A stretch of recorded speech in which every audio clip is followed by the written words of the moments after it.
Way. Find your glory, write your story, fearless feet will carry you. Time you own it, take your moment, be a fire burning through. Hustling from night until morning, grinding it out, it won't be long. Feel your power, it's your hour, you inspire, you are strong. Enjoy your Zoa. No applause? You're all fired.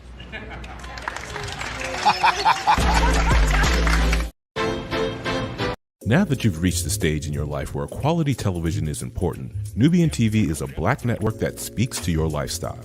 Nubian TV is the world's first digital network devoted to the upscale and political lifestyles of black people. Nubian TV's programming includes politics, travel, fashion, food, automotive, arts and culture, civil rights, music, and more. Watch now on Amazon Fire TV, Roku, or watch globally at nubiantv.net. Nubian TV, it's what you want to watch. Now, Caesar. Just look at him. Politician, general, author, ruler, man.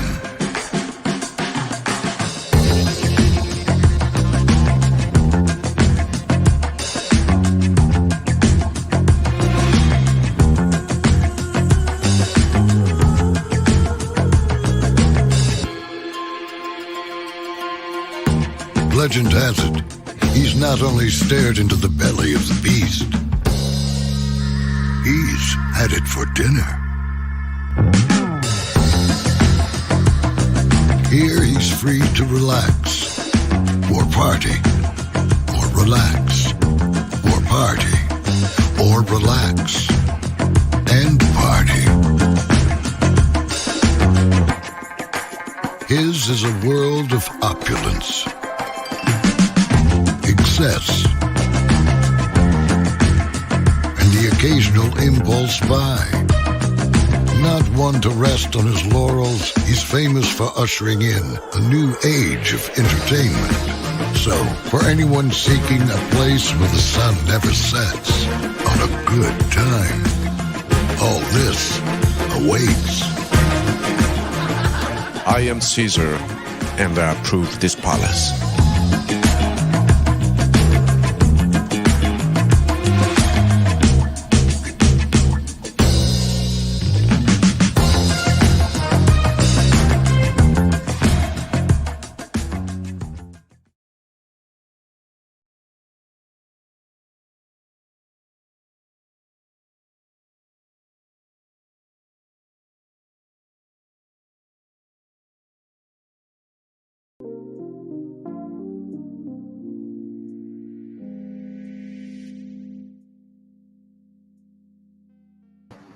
Well, hello, and a good morning to all of you. Welcome into Brayley's Virtual Tour Live. Glad to have all of you here. We do have a lot to talk about per usual. Naomi King revealed something recently that, I don't think anybody asked for her to say, but then Matthew McConaughey also said something as well about this. Tic Tok, the fight is still on. Will it be in the U.S. or no? There's an update on that. UNCF is celebrating 80 years of being around for Black students in higher education. That's a big deal. Talk about it. Ashanti Tuggles. You have not heard this name before, but you will definitely know this name by the time I get done talking about her and what she did with a whole air tag. Exactly, a whole air tag. LM Flowers and Skie Harris, what they have done in the world of art is absolutely amazing. And then Ray J. Y'all remember those crazy tattoos that we saw on his face? Well, there's an update on that too. Child hire is waiting. Low is available. But either way, we are live on tour. Let me take down this iconic intro. Y'all give me a moment.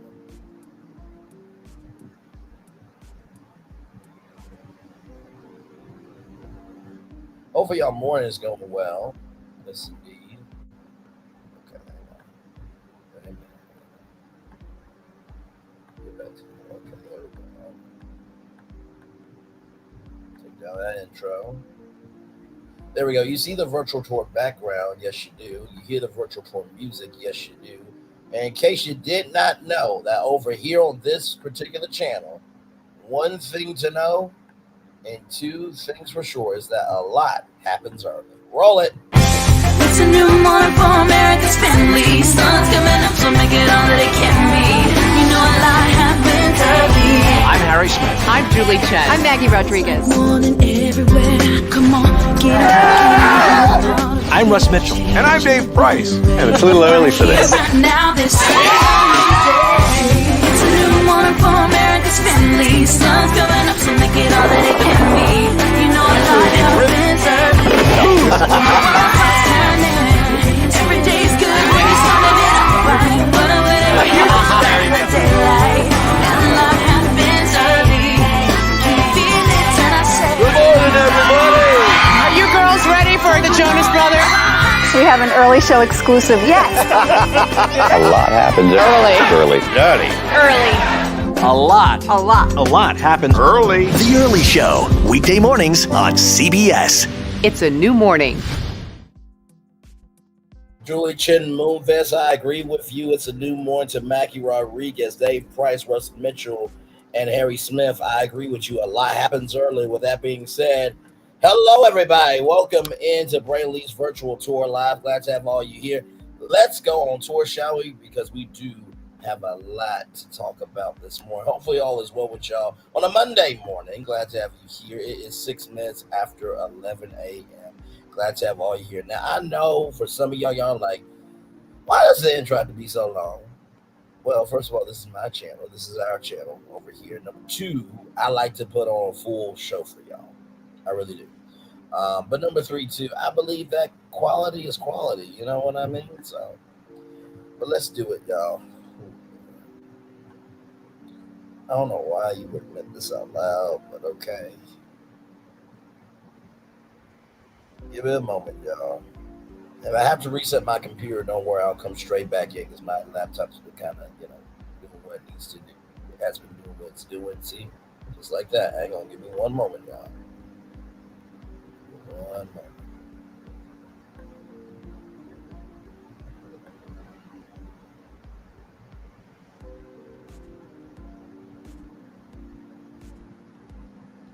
Right, here we go.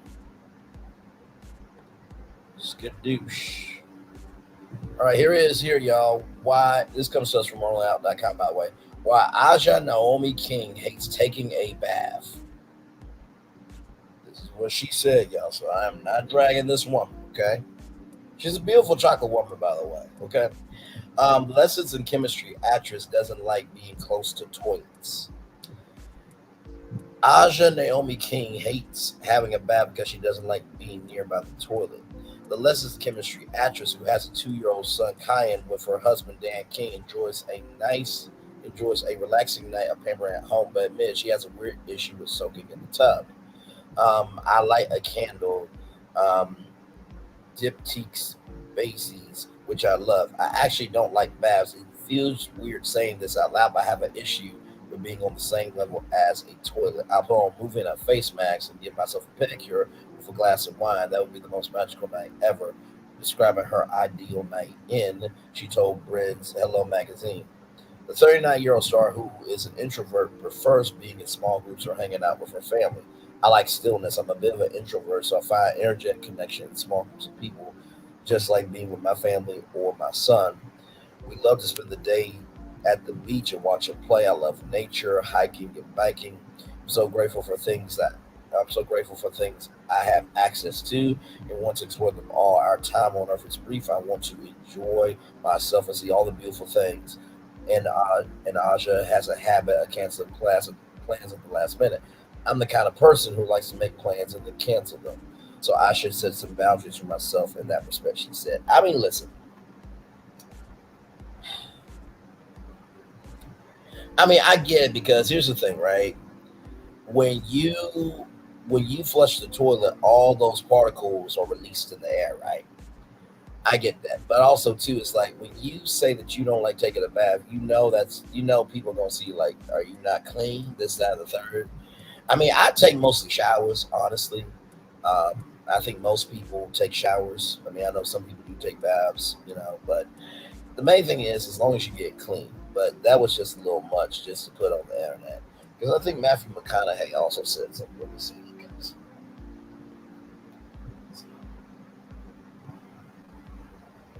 Matthew McConaughey baths.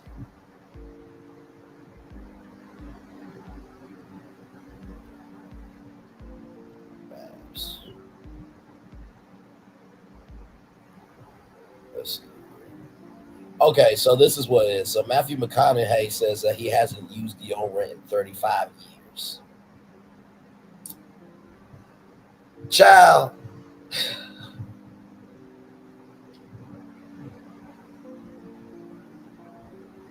I don't need everything said out loud, y'all. I really don't. I just do not need everything said out loud. I'm just like, why? When I first heard that from Matthew McConaughey, I'm just like, wait a minute, what? You haven't used deodorant in 35 years? Sir, now listen, I know that, hey, Rafi Lewis, welcome and glad to have you here. Now, I know that there are harmful chemicals in pretty much everything we do, but deodorant, it helps regulate that. You know what I mean? So there's natural deodorant that you can use, but like in 35 years, you've never put on deodorant? Okay, child. All right, let's roll on. Much more virtual tour live coming up, y'all. I'm sorry, like I'm trying here. I am. I just can't do it. Oh my Lord Jesus, Father God, help me. All right, y'all. So the fight for TikTok in the United States is still ongoing. ByteDance vows to keep TikTok ownership amid U.S. crisis. The tech company says it plans to challenge the ban in court. This also comes to us from rollingout.com. TikTok owners would rather have the app be shut down in the U.S. than ever sell it. President Joe Biden just signed a bill that can see the video sharing giant forced to sell the site within 12 months or face a nationwide ban. The app's owners, ByteDance, would rather leave one of their biggest markets than sell the app. ByteDance doesn't have any plans to sell TikTok, the firm said on the social media site Toronto. Senators passed the bill 79-18 on April 23rd, days after the House of Representatives held a majority vote in favor of the ban. Biden signed the bill on April 24th. Michael Bergman, the video sharing giant's head of public policy in America, has said they plan to challenge the bill if Biden signs it. This is an unprecedented deal worked out between the Republican Speaker and President Biden. The stage that the bill is signed, we will move to the courts for a legal challenge, he told Bloomberg. TikTok said a ban in the U.S. would trample the free speech rights of 170 million Americans. It's unfortunate that the House of Representatives is using the cover of important foreign and humanitarian assistance to once again jam through a ban bill that would trample the free speech rights of 170 million Americans, the tech company said in a statement. Fears were raised about the owners of the app potentially sharing information with the Chinese government. TikTok's parent company has repeatedly denied claims that the Chinese government has access to their user data on the app, which is very popular among teenagers and those in their 20s. It has called it unfounded speculation. Already, more than half of the United States states and the federal government have disallowed TikTok from their state-issued devices, either completely or partially. Similar policies have been introduced in the Netherlands, the United Kingdom, and the European Commission. Wow. Oh, Lord Jesus. I mean, there's homelessness, there's domestic violence, there's hunger, there's the digital divide where, people can't access the internet for job security. There's people that ain't getting paid, a decent wage. But y'all want to focus on TikTok. Okay, child. I mean, at this point, I think what ByteDance is going to have to do is literally have a statement from the Chinese government and receipts from the Chinese government that says we do not dig into U.S. information. Y'all literally want to bring that receipt out. I mean, honestly, you have a whole year to do it. And I honestly think ByteDance is not moving off of their square, and the U.S. is not moving off of their square, so it's going to be a standstill. Honestly, to tell you the truth, I think what they could probably do, TikTok. Now, I'm not a lawyer, but this is just me. If I'm TikTok, I'm going to the TikTok shop, and I'm seeing all the entrepreneurs. I'm calling them, hey, you want to come to Washington, D.C.? We'll pay for the trip. I'm bringing all content creators. I'm bringing all entrepreneurs to Washington, D.C. Just have a line of them just string up and say what they need to say. That's exactly what I would do with TikTok. So hopefully it all works out, but there's bigger issues at hand. But y'all want to tackle TikTok? Okay. All right. Okay. So, speaking of events happening in the world, BlackEnterprise.com, United Negro College Fund celebrates its 80th birthday, 80 years of helping students obtain scholarships and propel their academic futures. The organization has aided diverse students in obtaining scholarships and propelling their academic futures since 1946. The United Negro College Fund marks its 80th year dedicated to uplifting minority education. The organization is celebrating the birthday through numerous events, including a radiothon and a bell ceremony at the New York Stock Exchange. UNCF celebrates decades of student empowerment through policy, scholarship, and programming for diverse scholars. Its mission is to provide students of color with the necessary resources and funds for their academic future. For the occasion, UNICEF New York scholar Kiara Brown will be ringing the closing bell at the New York Stock Exchange. Brown, who graduated from Howard University 2023, can be seen live during the ceremony taking place on April 25th, which already has happened. Equally important, the radiothon commenced in Chicago, the city's #1 Army station, the Omni Channel. It's also a 24-hour fundraising effort for UNICEF. Celebrity calls like Howard Witt, Evelyn Shane, and Ron Isley will encourage listeners to donate for its birthday. Inspired listeners can also hear the all-day program via its website. In a statement of its long-standing legacy toward helping underrepresented students, UNICEF President and CEO Dr. Michael L. Lomax shared his excitement about the milestone. As we mark UNICEF's 80th anniversary, 80 years, y'all. That's 8 decades, 10 years each, 80 years. We reflect on the incredible progress we have made through the generous support of individual donors, corporate partners, and philanthropists to advance the educational opportunities for African American students and other underrepresented students, said Dr. Lomax. We are proud of the generation of scholars who have benefited from UNICEF programs and now are leaders in their respective fields. As we look to the future, we remain steadfast in our commitment to ensure that every student has the opportunity to succeed. UNICEF supports 50,000 students at 11,000 higher education institutions nationwide. Its 80th year signifies the work continues while ensuring that its mission to change students' lives lives on. That is amazing. Congratulations to UNICEF. Man, can you imagine that? Since 1946. Since 1946. So through the civil rights movement to now, they have been supporting Black students and minority students to get an education. I mean, think about that. 80 years of investing into Black education. Quite an accomplishment. I can only imagine when they get to 100 years, what a celebration that is going to be. Oh, my word. So congratulations to UNICEF. We're going to take a little commercial break, but when we come back, Ashanti Tuggles used a Apple AirTag in a way that I don't think anybody's expecting. ML Flowers and Skie Harris, they are doing amazing things in the world of art, and Ray J. Oh, Ray J.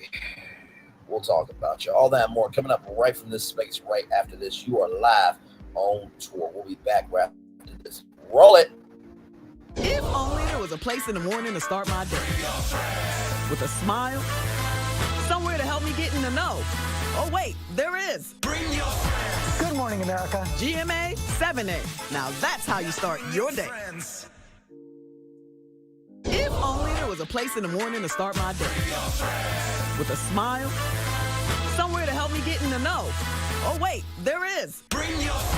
Good morning, America. GMA 7A. Now that's how you start your day. Welcome to Copeland's. Copeland's is not just some fancy place for your big night out. In fact, there's no occasion too big. Or if you like, too small. Copeland's. There's always something good. Welcome to Copeland's.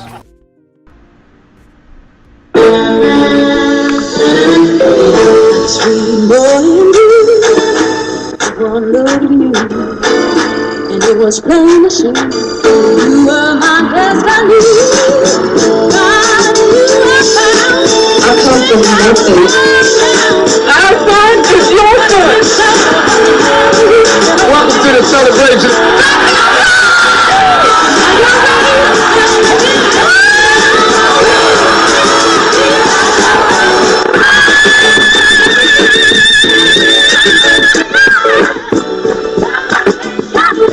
We all we got.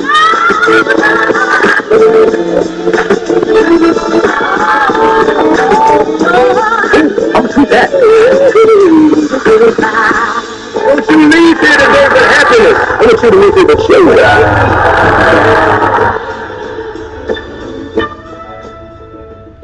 Hey, grab me one too.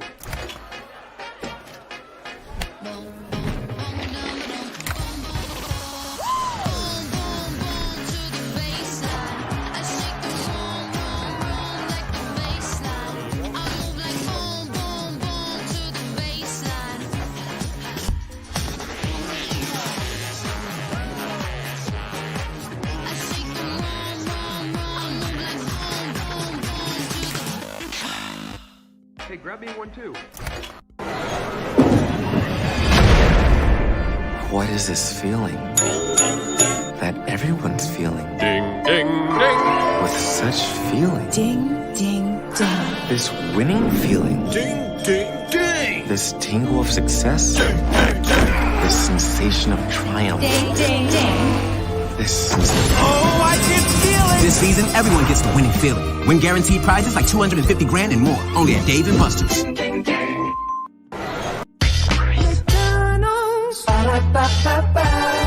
I'm loving it. And I'm loving y'all right back. Welcome back into Brayley's virtual tour live. Glad to have you here. Now, see, StreamYard sometimes, now I put it on loop, but sometimes it'll break and you'll see me. I'm literally in the back just chilling. It's nothing at all. Welcome in, everybody. Glad to have you here. We started off the show with Aja Naomi King saying she doesn't like taking baths. That's her take. You know what I mean? I don't think that doesn't mean that she's not clean, okay? It was just weird for her to say that out loud. Just like Matthew McConaughey said that he has not worn deodorant in 35 years. Oh, Lord. ByteDance is not giving up their share of TikTok, so the battle is raging on for that, and then UNCF is celebrating years of investing into Black and minority education. So shout out to them for that. All right. So this next story I think is quite fascinating.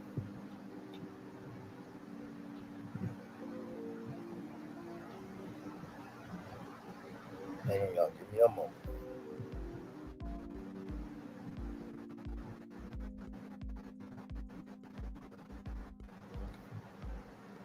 All right, here we go. Let's share this tab instead.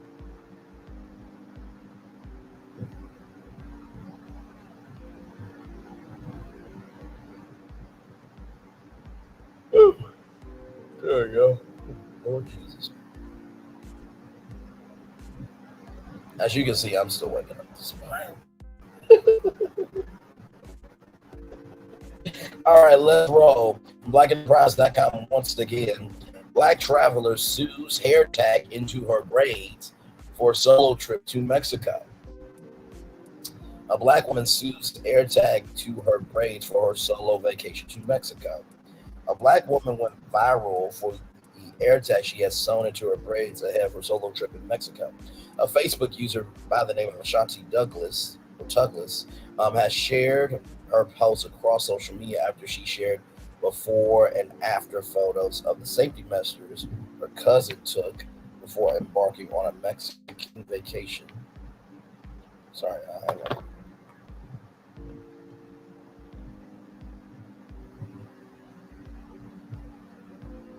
There we go. Okay. Has shared her post across social media after she shared before and after photos of the safety measures her cousin took before embarking on Mexican vacation all by herself. Tuggles was the hairstylist who attached the hair tag to her cousin's braids before installing her hair unit. Because why my cousin taking a solo trip to Mexico had me sew a hair tag in her braids. Tuggles wrote in a post shared on Twitter, anything to keep you safe, baby. So let me do this here. Because I actually want to see what this looks like.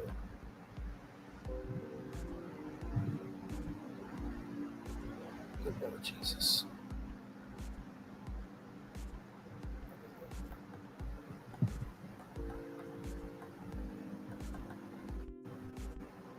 All right, y'all, give me a moment.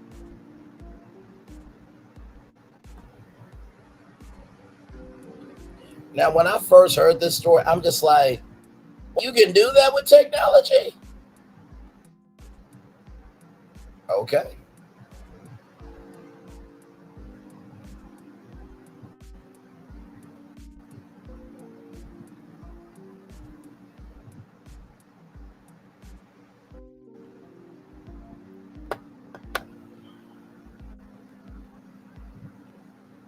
Hang on, y'all.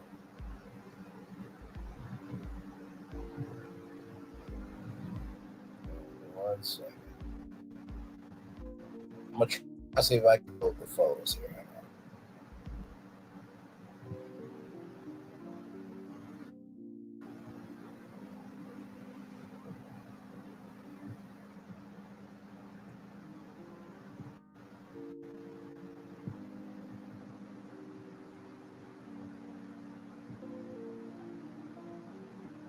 Come on, laptop.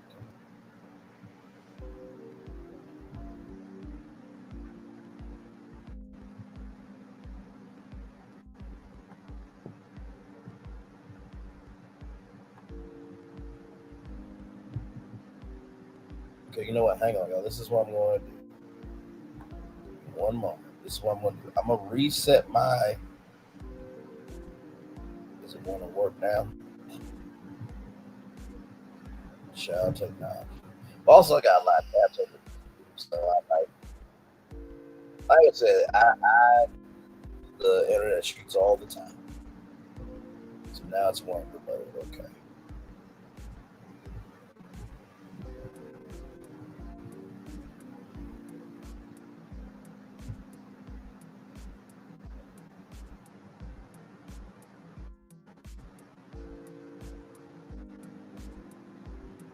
Okay.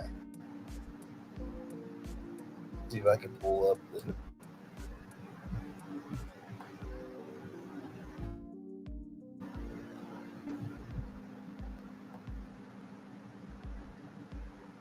Okay.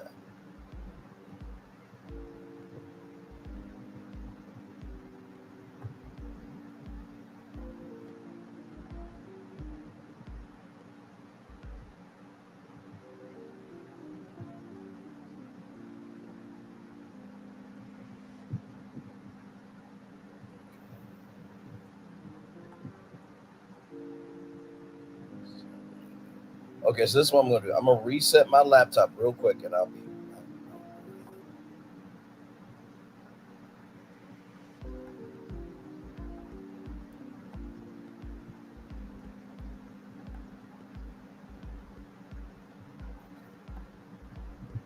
My laptop is at the front. Hang on, stay right here 1 second. I'm going to restart my laptop. I'll be right back. Hang on.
Hey. Type of one in the chat if you can hear me. I'm still here with y'all. I am right back. I had to regulate some things. Lord help me. All right, hang on. Let me get us back here. Appreciate y'all. I really do. All right, so we were on this story right here. So let me get this. Because honestly, the way that this actually happened, the air tag of it all, this was actually, I don't know how she did it. I really don't know how she did it. So let me open up this image in a new tab. Look at this. So here is the air tag right there. You see the air tag is right here. And then there is her hair right there. So if anything happened to her on her vacation, right there,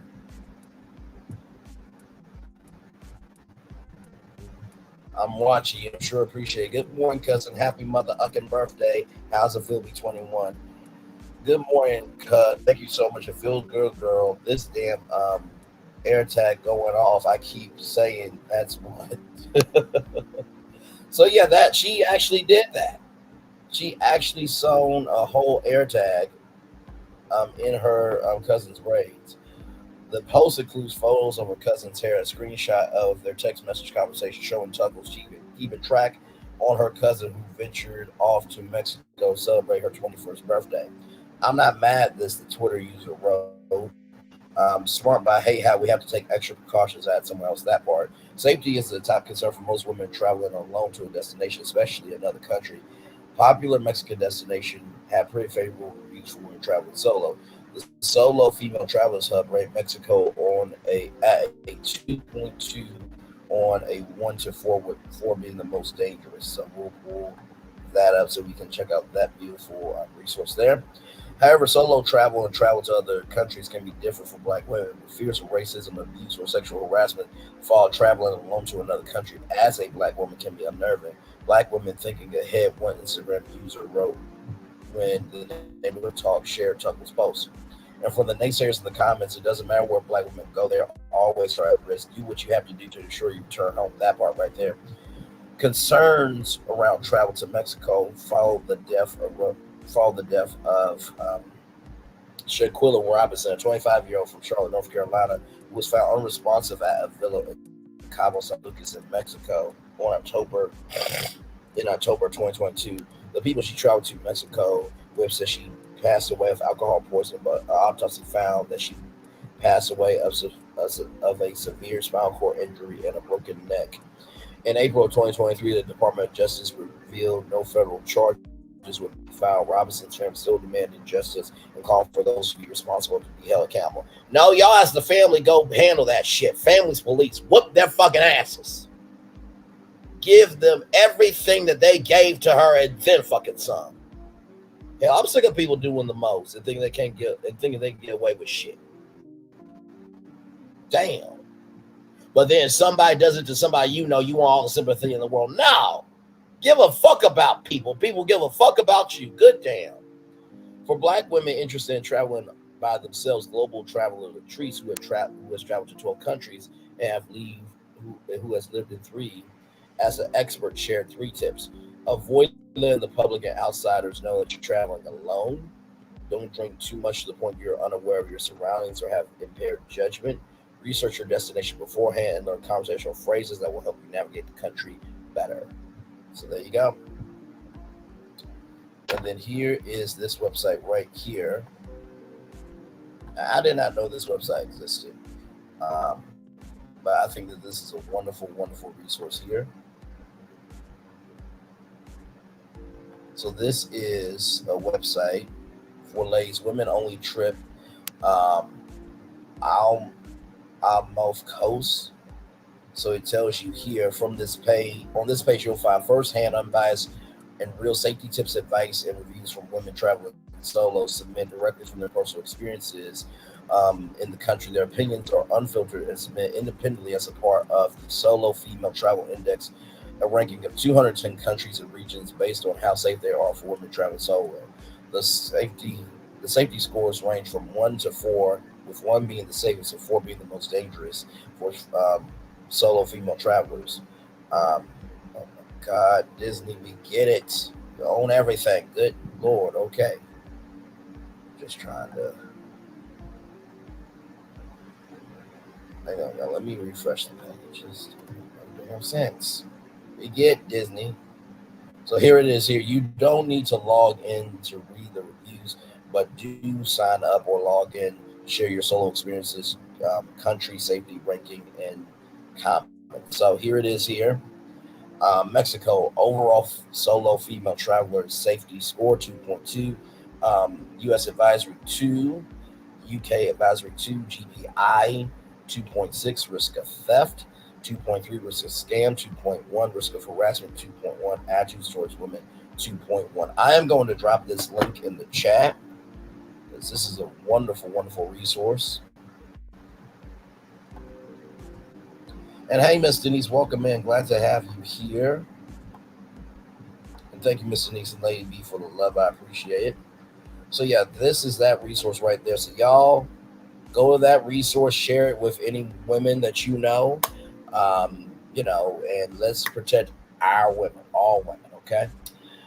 Amen to that. So, and by the way, shout out to Ashanti Tuggles for doing that. And also, too, shout out to the people at Apple for creating a product that can actually save a lot of good lives. Actually, for the new iPhone, I'll never forget the story. It was a couple that went over into a canyon, and because their iPhone was with them, it tracked their signal, and that signal was able to get emergency services to lift them up out that canyon because of their iPhone. So technology is not a dangerous weapon. It's a powerful tool as well. So shout out to that right there. All right.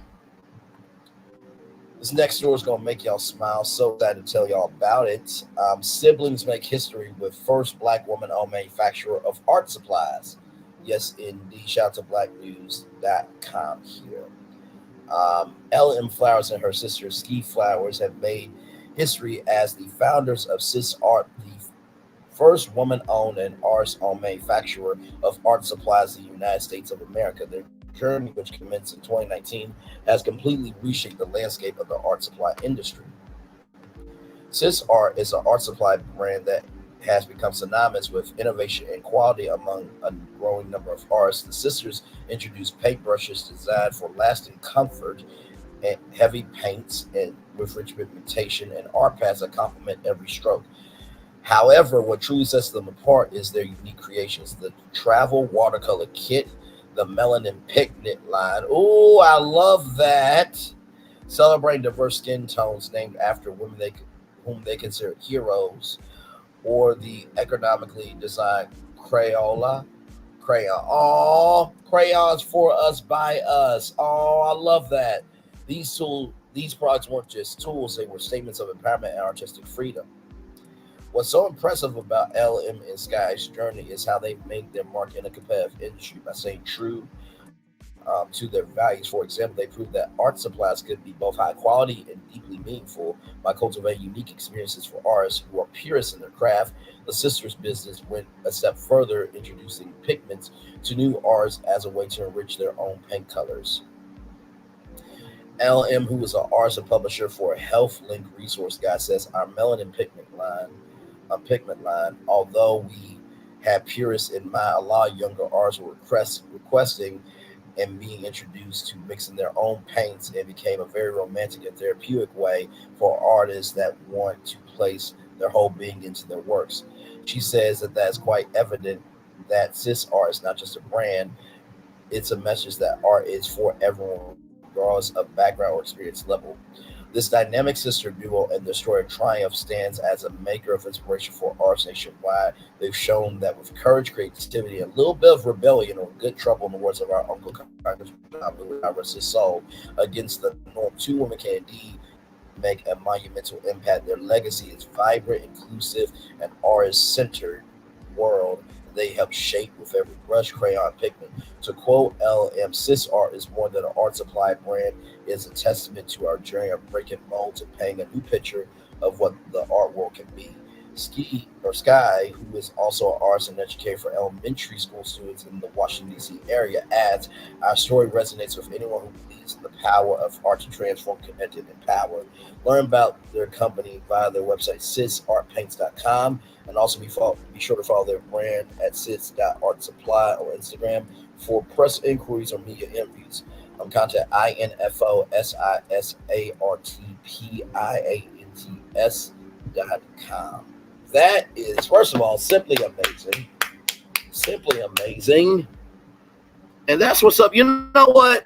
Y'all are doing more than somebody who does sipping paints on YouTube. Ain't that something? Y'all are actually about y'all business. See what happens when you just stay to yourself, of yourself, and by yourself, and focus on purpose and invest in love. Ain't that something? Because this is, I mean, let's look at the website, because y'all know we do over here quite often. We showcase Black excellence. Here it is here. Watercolor set, $22. Acrylic blue, $23. Acrylic paint set, $49. Eartha melanin pigment, $9.99. Shop all paints. This is amazing. They got giant art pads for $10, $5.99. Travel art pads, Crayon sticks, $14. Melanin Spring Edition travel paint 10's out of stock right now. Reusable palette with detachable cups. Brown's Melanin set, $105. Linseed oil, $18. Yellow Oroche, $23. Mama Black, $23. Light green, $6.60. Chrome blue, $6.60. All these colors are here. Burnt umber, crimson red, black, royal blue, white, green. Mahia melanin pigment, Zaya melanin pigment, Asada melanin pigment. Melanin pigments here, $39. We all remember for those. Paintbrush set, $49. Raw umber, burnt umber, titanium white, Naples yellow, $23. All these are $23, y'all. Burnt sienna, Mars brown, champagne, raw sienna, medium yellow, crimson red, and circlet blue. I love that. That is amazing. Absolutely amazing. And then here is the, look at them. They're almost at 10,000 followers. Congratulations. And here it is here. This is amazing. Absolutely incredible.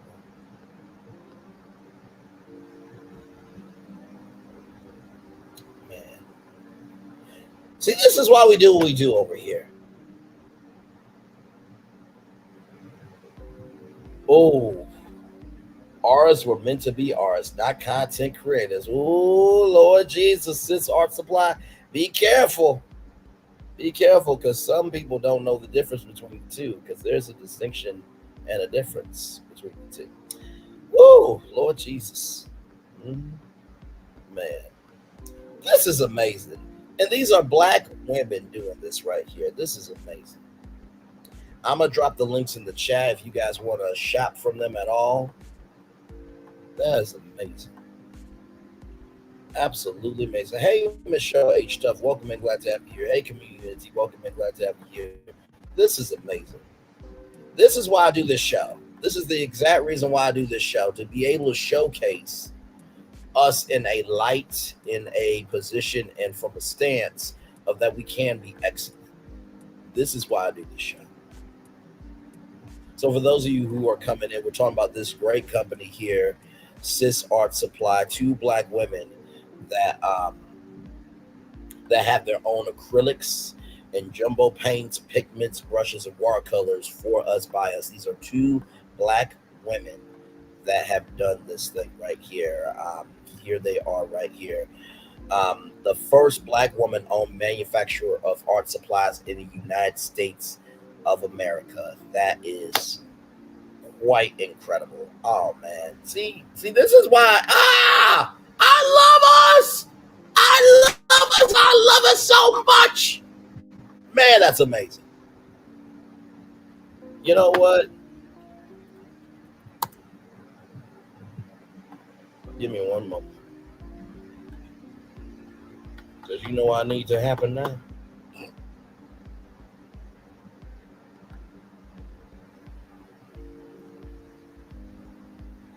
Hang on 1 second.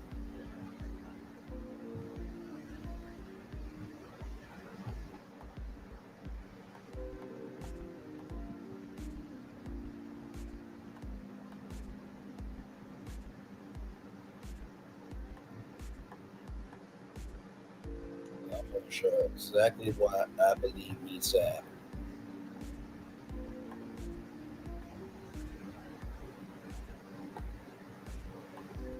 Now you see this right here, right? Colors of the World skin tone crayons, right? Y'all see this, right? You do see that. Yep.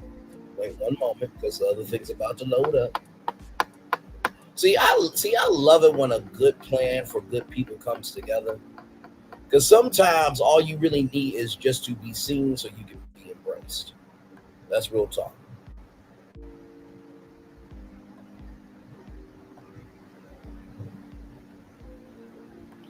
As that is loading, let's look at these reviews here.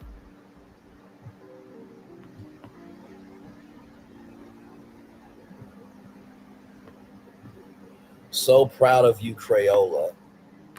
So proud of you, Crayola.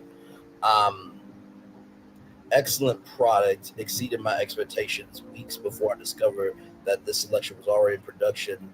I consider that there need to be a broader selection of skin tone crayons. Well, always. I was thrilled to find an email notification service for availability. As soon as I received that notice, I purchased boxes for all the coloring age classes at my 4-year-old's daycare, all the Sunday school classes at our church. The teachers love them. The kids love them. My child refuses to use any other crayons for her homework. Thank you, Crayola, for fulfilling this desperate need. That is amazing.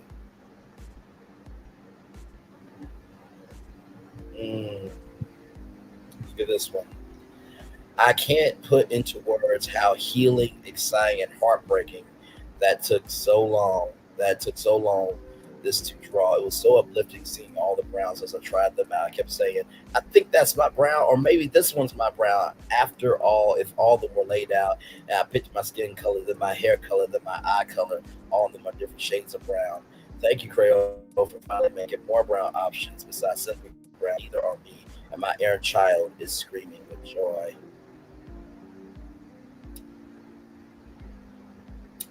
I'm not doing this.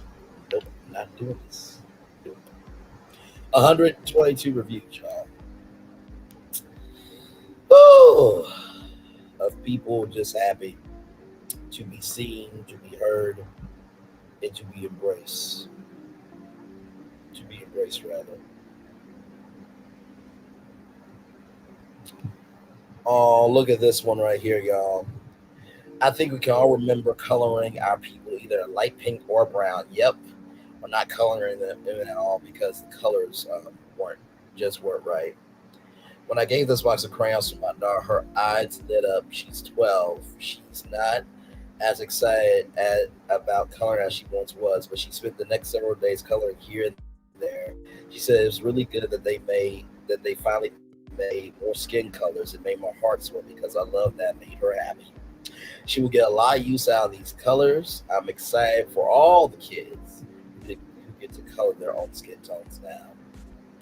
So what I need Crayola to do now is I need them to team up with that Black-owned company and put it in every damn Crayola experience location across the country. I need it in Eastern Pennsylvania. I need Orlando, Florida. I need it in Minneapolis, Minnesota. I need it in Chandler, Arizona. I need it in Plano, Texas. And I need it in every fucking damn location y'all open it up for. I need to be a part of Crayola, and don't you water that shit down for nothing. That's what I need.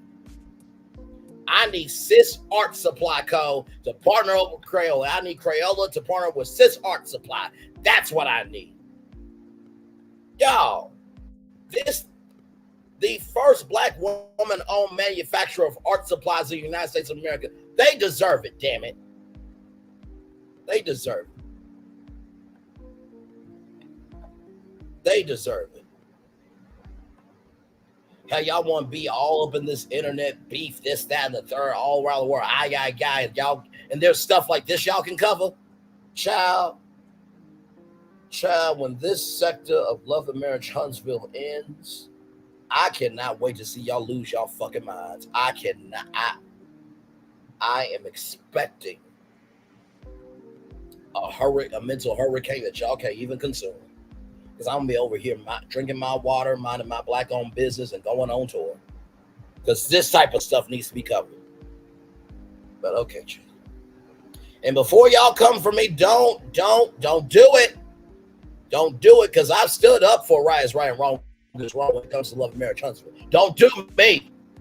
What I'm saying is your life is not a one-trick pony. Your life is not singular. Your life is not linear. Your life is diversity. So your channel should be diversity. Don't get mad at me because I'm already doing it. Don't get mad at me. Don't get mad at me. There's range to your life reflected on your damn channel. Hell. Get on my damn nerves. Now, if y'all pick this story up, y'all need to at least say that Braylon covered it first. Hell. Makes sense. All right, y'all. Speaking of things being toxic,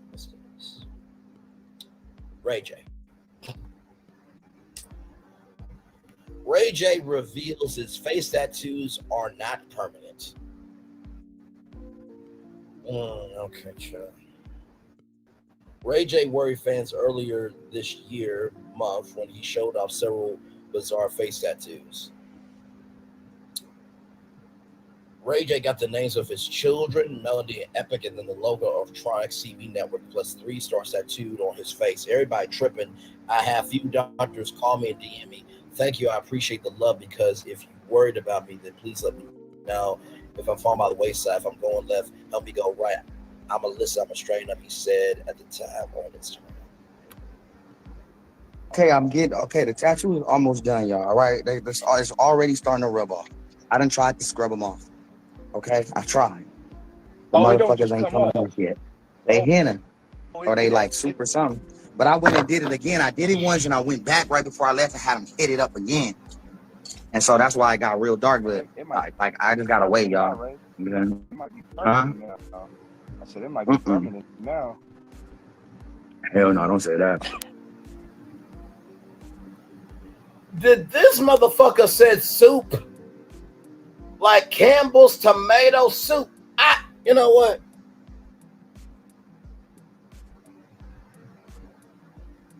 Yes, I'm falling asleep on the live. Because I can't do it. This motherfucker said soup. Soup. S-O-U-P. Soup. Okay.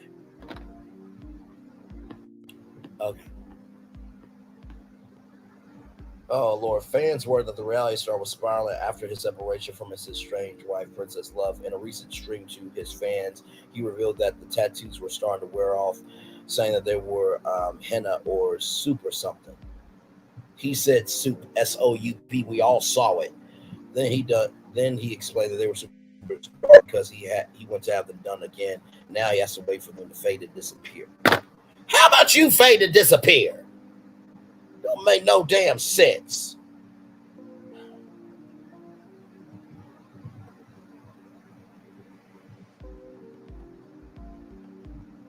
He said, let's watch it again, Joe, because I can't do this.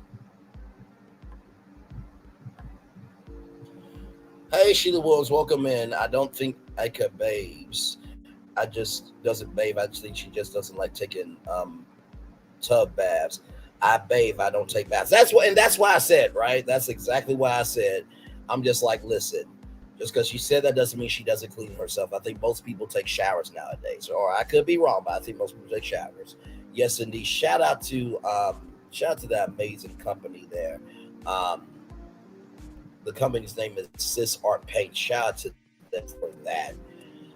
Let's watch this. Let's watch this again, because I can't do it. I cannot do this ish.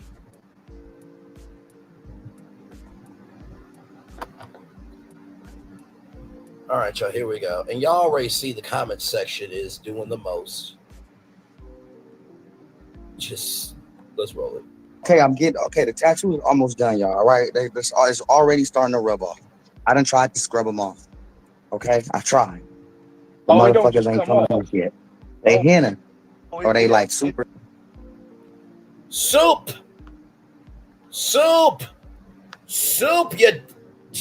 You see that?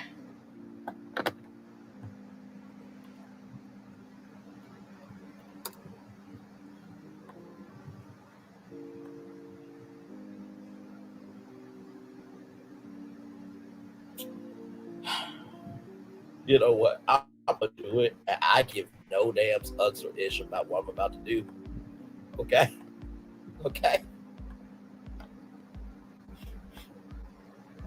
Ray J, your tattoos was condensed soup. It did not have any character. There was no color. It was bland. And I'm not saying Campbell soup is bland, but it's condensed. Your tattoos, brother, were not chunky. They were not chunky at all. I am so sorry to tell you this, but your tattoos were not chunky. They were condensed. If they were soup, they were condensed. They were not, and I repeat, they were not chunky. I'm sorry. I had to do it. Okay, let's go back. Because y'all saw it was soup, right? Okay, let's go back. For something. But I went and did it again. I did it once and I went back right before I left and had them hit it up again. And so that's why it got real dark. But like I just gotta wait, y'all. Right? Yeah. It might be permanent now. I said it might be permanent now. Hell no, don't say that. Okay, the tattoo is almost done, y'all. All right, it's already starting to rub off. I done tried to scrub them off. Okay, I tried. The motherfuckers ain't coming off yet. They henna, or they like super something.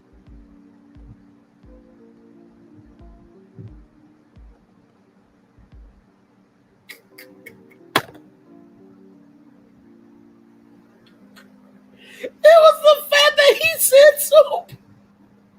Like, I'm sorry. You know what? If I was Campbell Soup, hey y'all, give Ray J a 18-wheeler of Campbell's tomato soup and just drop it off at his house.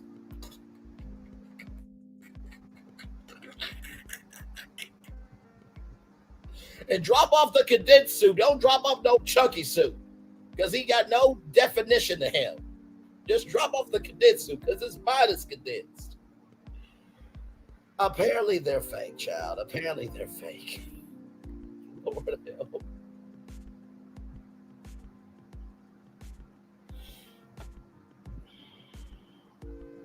No. Now listen.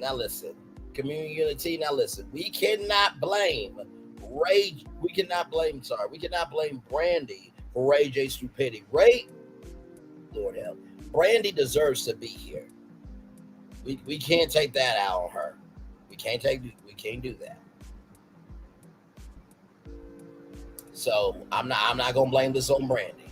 This is all Ray J. I'm gonna turn my camera now because I've done the whole show for over an hour.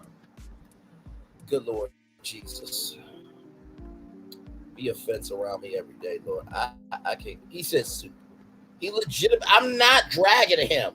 To everybody in the back that think I'm dragging a black man, he said soup. What was I supposed to do? Did y'all think I was just gonna let that joke just lay there? No. I must not know the channel that you own. I know, and that's the sad part about all this. It really is. That's the sad part about all this. Real talk. Child, the link is pinned if y'all want to come up.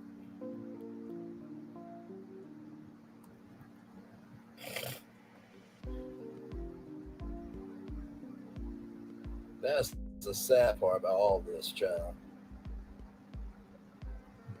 I'm dragging him through the gutter into the basement. It unfortunately did. Child, let's look at the comments. So you got clown, too old for this nonsense, and don't do it again. You're a handsome boss. Let's keep it that way. That was a very nice compliment. That's a damn lie, but pay attention to me. We knew this. All right, I heard somebody come on up. Oh, it's the one and only Community Unity. Welcome in. Oh, you know I had to come up here and talk about this human being right here that I told you it's our generation fault. Brandy and Kobe are my classmates. We all graduated from high school the same year, and we left that girl broke, classy, and by herself down to the down to the. Had we known, we'd have been stuck with this little boy. And because she was generous, she made sure she took care of her family. Her parents raised her right. Absolutely right. She put him on from day one, from the Moesha show. She made sure that all three of the notes that he can possibly classically hit with his semi-trained voice, that's the only notes they ever wrote in his songs for him in, which is why he looks so horrible at the verses. Yeah, I came to drag this class. Yes, I did. Because if he ain't the definition of failing up, I don't know what is. So so you know what? I think I found a perfect video that describes Brandy and Ray J's relationship. Now, y'all don't drag me for this, but I played this on my radio show at Kent State University. Let me see here. Hey, Miss Fuller, welcome in. Glad to have you here. So I played this. Hello, welcome in, beautiful. Glad to have you here. So I played Word of the Day on Black Squirrel Radio. Now, this guy here, I'm trying to think. This is so this guy's name is Ali, and this black woman is named Latanka. So just follow me here. Brandy is Ali, Latanka is Ray J. With that being said, here we go. Use the word bishop in a sentence. Oh, I got this one. Last night me and Keisha went to the club and she fell down, so I picked the bishop. Let me tell y'all, I know my vocabulary. Use the word bishop in a sentence. Oh, I got this one. Last night me and Keisha went to the club and she fell down, so I picked the bishop. Let me tell y'all, I know my vocabulary. That is the most accurate assessment of Ray J and Brandy. Because he was trying to pick the bishop.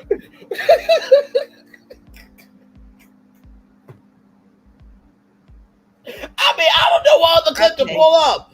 If I had one wish, you better say it. You better say it. I mean, good thing. And y'all saw Brandy's reaction. That's Brandy's reaction to Ray J. To everything he do. To literally everything he do. Because he's always trying to get attention, y'all. He tried too hard. He tried too hard. Like, even when he was younger, it was just something about him, his acting, none of that. That's why everybody was always saying, you Brandy's little brother. He was getting mad. And then in order for him to try to be famous, he think being gangster, if you will, type thing. And I'm saying to myself, bro, you don't have to do all of that. Be natural. Be yourself. See, he wants attention. And I knew it was just a matter of time. That's why I overlooked Ray J. I don't know why I would call it boy OJ. It's gonna forgive me. I'm going to hell. I'm going to hell in a handbasket. I wasn't trying to take it down. Anyway, that's what happened when I got my hair braided up and I threw my wigs out in the closet across the people. But now, Ray J, y'all, he is always. I'm gonna drag him. I'm dragging him like the drag race he needs to be in. He's always trying to get attention, and I don't like that. And I knew he was gonna figure some way to make himself be relevant and trending. Because every time you turn around and pay attention and go back and look, every time you turn around when they're not talking about him, him and Princess Love want to come out with, oh, I'm getting a divorce. Then I'm not getting a divorce. Then I am getting a divorce. Nobody gives a dog. Because then nobody tell y'all to get married in the first place. Okay? I mean, honestly, Princess Love just won a whole celebrity poker tournament and is making a whole name for herself. Honestly, Princess Love is going to get picked up by somebody before Ray J ever will. Low key, she might be over there getting a commentating job with the good people at the ESPN behind them silver bracelets while he's still on the struggle bus at whatever degenerate network he seems to be slumming at this week. Oh, you know what? Go ahead. Speak. Go right ahead as I pull Ray J's network up. Okay, I'm finna say this. Hey, community love. What what I feel like he's doing, yeah, he is on the struggle bus, but you know what? But that's his own doing. If you go back and look at his career, that's at his own doing. He don't think karma. You can't do people dirty and do some foul stuff to get your way to the top and dealing even dealing dabbling with relationships and doing what you're doing and you know, and you don't think that it's gonna come back on you. Okay. All right. So with that being said, hang on, let me get up. So I want y'all to recognize something. Ray J left his company Raycon, which is a headphone technology company that was making $300 million in revenue. I'm gonna say that number 2 more times. That's the little earbuds, right? $300 million in revenue. He sold his shares to launch this network with $5 million. Now, this is the result of his $5 million investment. Let's roll this beautiful footage. Find the following video disturbing. Viewer discretion is advised.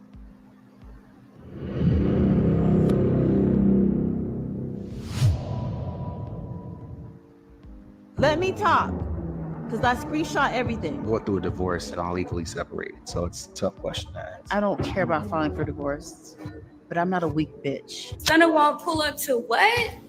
I'm here, bitch. Nobody's coming downstairs. I'm at their building. Where you at, bitch? What we're not about to do is fight every fucking 5 minutes. I've been through enough toxic shit. So cheers to that. Sneaky, get the fuck out. Call time is at 11 o'clock. It's not at fucking whenever you want to show up. Don't fucking come here. Relax. Security. That's wrong, yo. Where's security? I'm fucking on this shit up. Yeah, I'm mad now. Who gon' fuck man? I ain't know nobody. Everybody already knows. Nigga, put it in your mouth.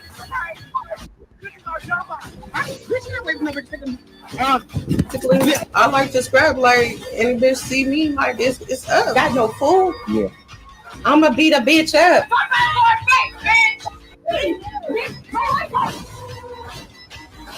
Don't blame this shit on me, baby. Blame Rick.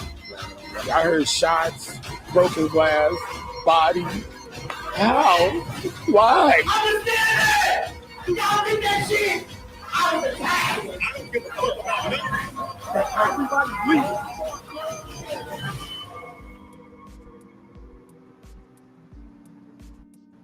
Lunacy. Pure lunacy. And that is the result of your fucking $5 million damn investment, child. Okay. All right. Okay. You can't make that up. You can't make that up. That's And his network, y'all. Yeah, and remember the whole reason why he pulled this little silly, foolish, ridiculous, childish stunt with the whole face tattoos was, I am sick of call times. I don't want to be asked to host any more shows. I don't want anybody to want me anymore. Well, right. And the whole thing was a play for attention. The whole thing was a play for attention. So for somebody who don't want nobody to want them no more, nobody be asking them to do anything anymore, and then you went out and created a situation that it would be no different if you were on a diet and you took your behind down there to the cake shop. What you doing? You can't possibly want us to believe that you are serious about being a good guy and a stand-up person, and you don't want me to be associated with any foolishness. And this is what you do with your man. When I tell y'all, we left that girl at the Apollo on Sandman.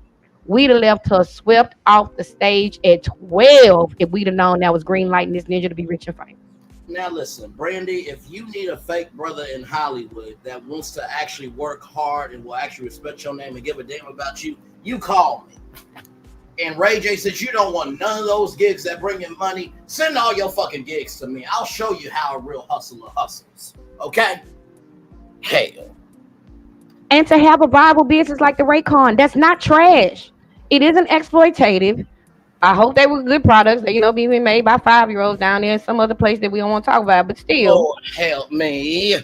Allegedly. Allegedly not confirmed. But I'm just saying, like, if you were putting out a quality product, you were able to build a valuation, you got enough market share for you to be able to cash out. So you went from legitimate enterprise, semi-decent capitalism, back down there to vulture, parasitic, vampire, leech-like exploitation of people's pain and also lack of mental health. Man, when I tell you, Oh my That goodness. girl. Let me We left that girl down at Apollo with the Sandman on the side. let me find out this is CK's nephew. Okay. Cause that's some Tennessee mess he would have pulled. Or he is pulling, allegedly. And in my opinion. And this is Raycon right here. You see all the reviews right here. I mean, this company made $300 million in revenue. What motherfucker do you know that's gonna walk away from a company making $300 million in revenue? Unwell ones. You know what? You didn't lie about it. Nothing presented here during the stream constitutes professional or mental health advice. If you are in crisis, please seek assistance from the local social services agency or call 998. That part right there. As I will often say in the Onyx collab. Look, I don't look. We just celebrated your 2K. I ain't got time for the YouTube people to come down here to be troubling you. No. Listen, as I often would say in the Onyx collab, this is not a clinically safe space. Get the best help you need for that. Okay, listen. But like seriously, you got all this stuff. This made $300 million in revenue. And you do a $5 million investment, and that's the result of it, though? Okay, then. I guess. Carlisha got him out here feeling inspired. One more time. Exactly. One more time, y'all. What is Ray J and Brandy's relationship? Let's watch this one more time. Larry. Use the word bishop in a sentence. Oh, I got this one. Last night, me and Keisha went to the club and she fell down, so I picked the bishop. Let me tell y'all, I know my vocabulary. That sounds just like him. That sounds just like him for real. I mean, allegedly, in my opinion. I'm sorry. In my opinion. Wait a minute, my thoughts is saying I just popped in. What is this? WWF Raw? Not you calling Ray J's network WWF Raw. Oh my Lord, child, that. Oh Lord Jesus. I'm glad somebody said it because I was about to, but hey, I said that was the first thing I said when I first saw it. When you first aired it, I was like, what in the former ex Hulk Hogan now? That right there. I cannot. Listen. Now I gotta be real with y'all. I did something on my community wall that I don't know how the set is going to feel. The people are feeling fine about it because right now it's like 46 likes. I'll let y'all read it first before I read it out loud.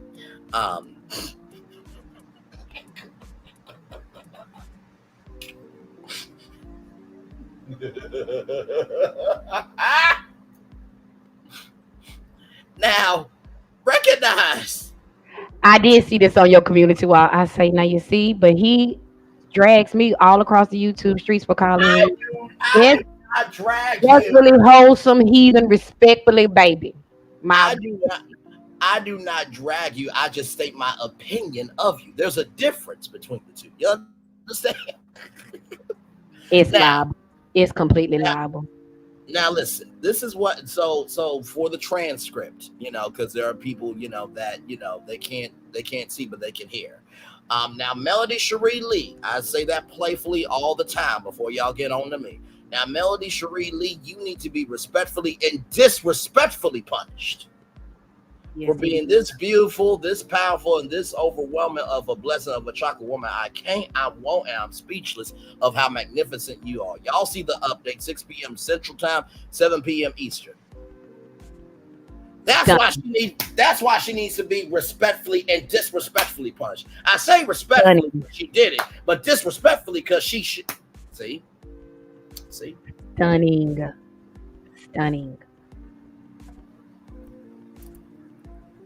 I have nothing else to say.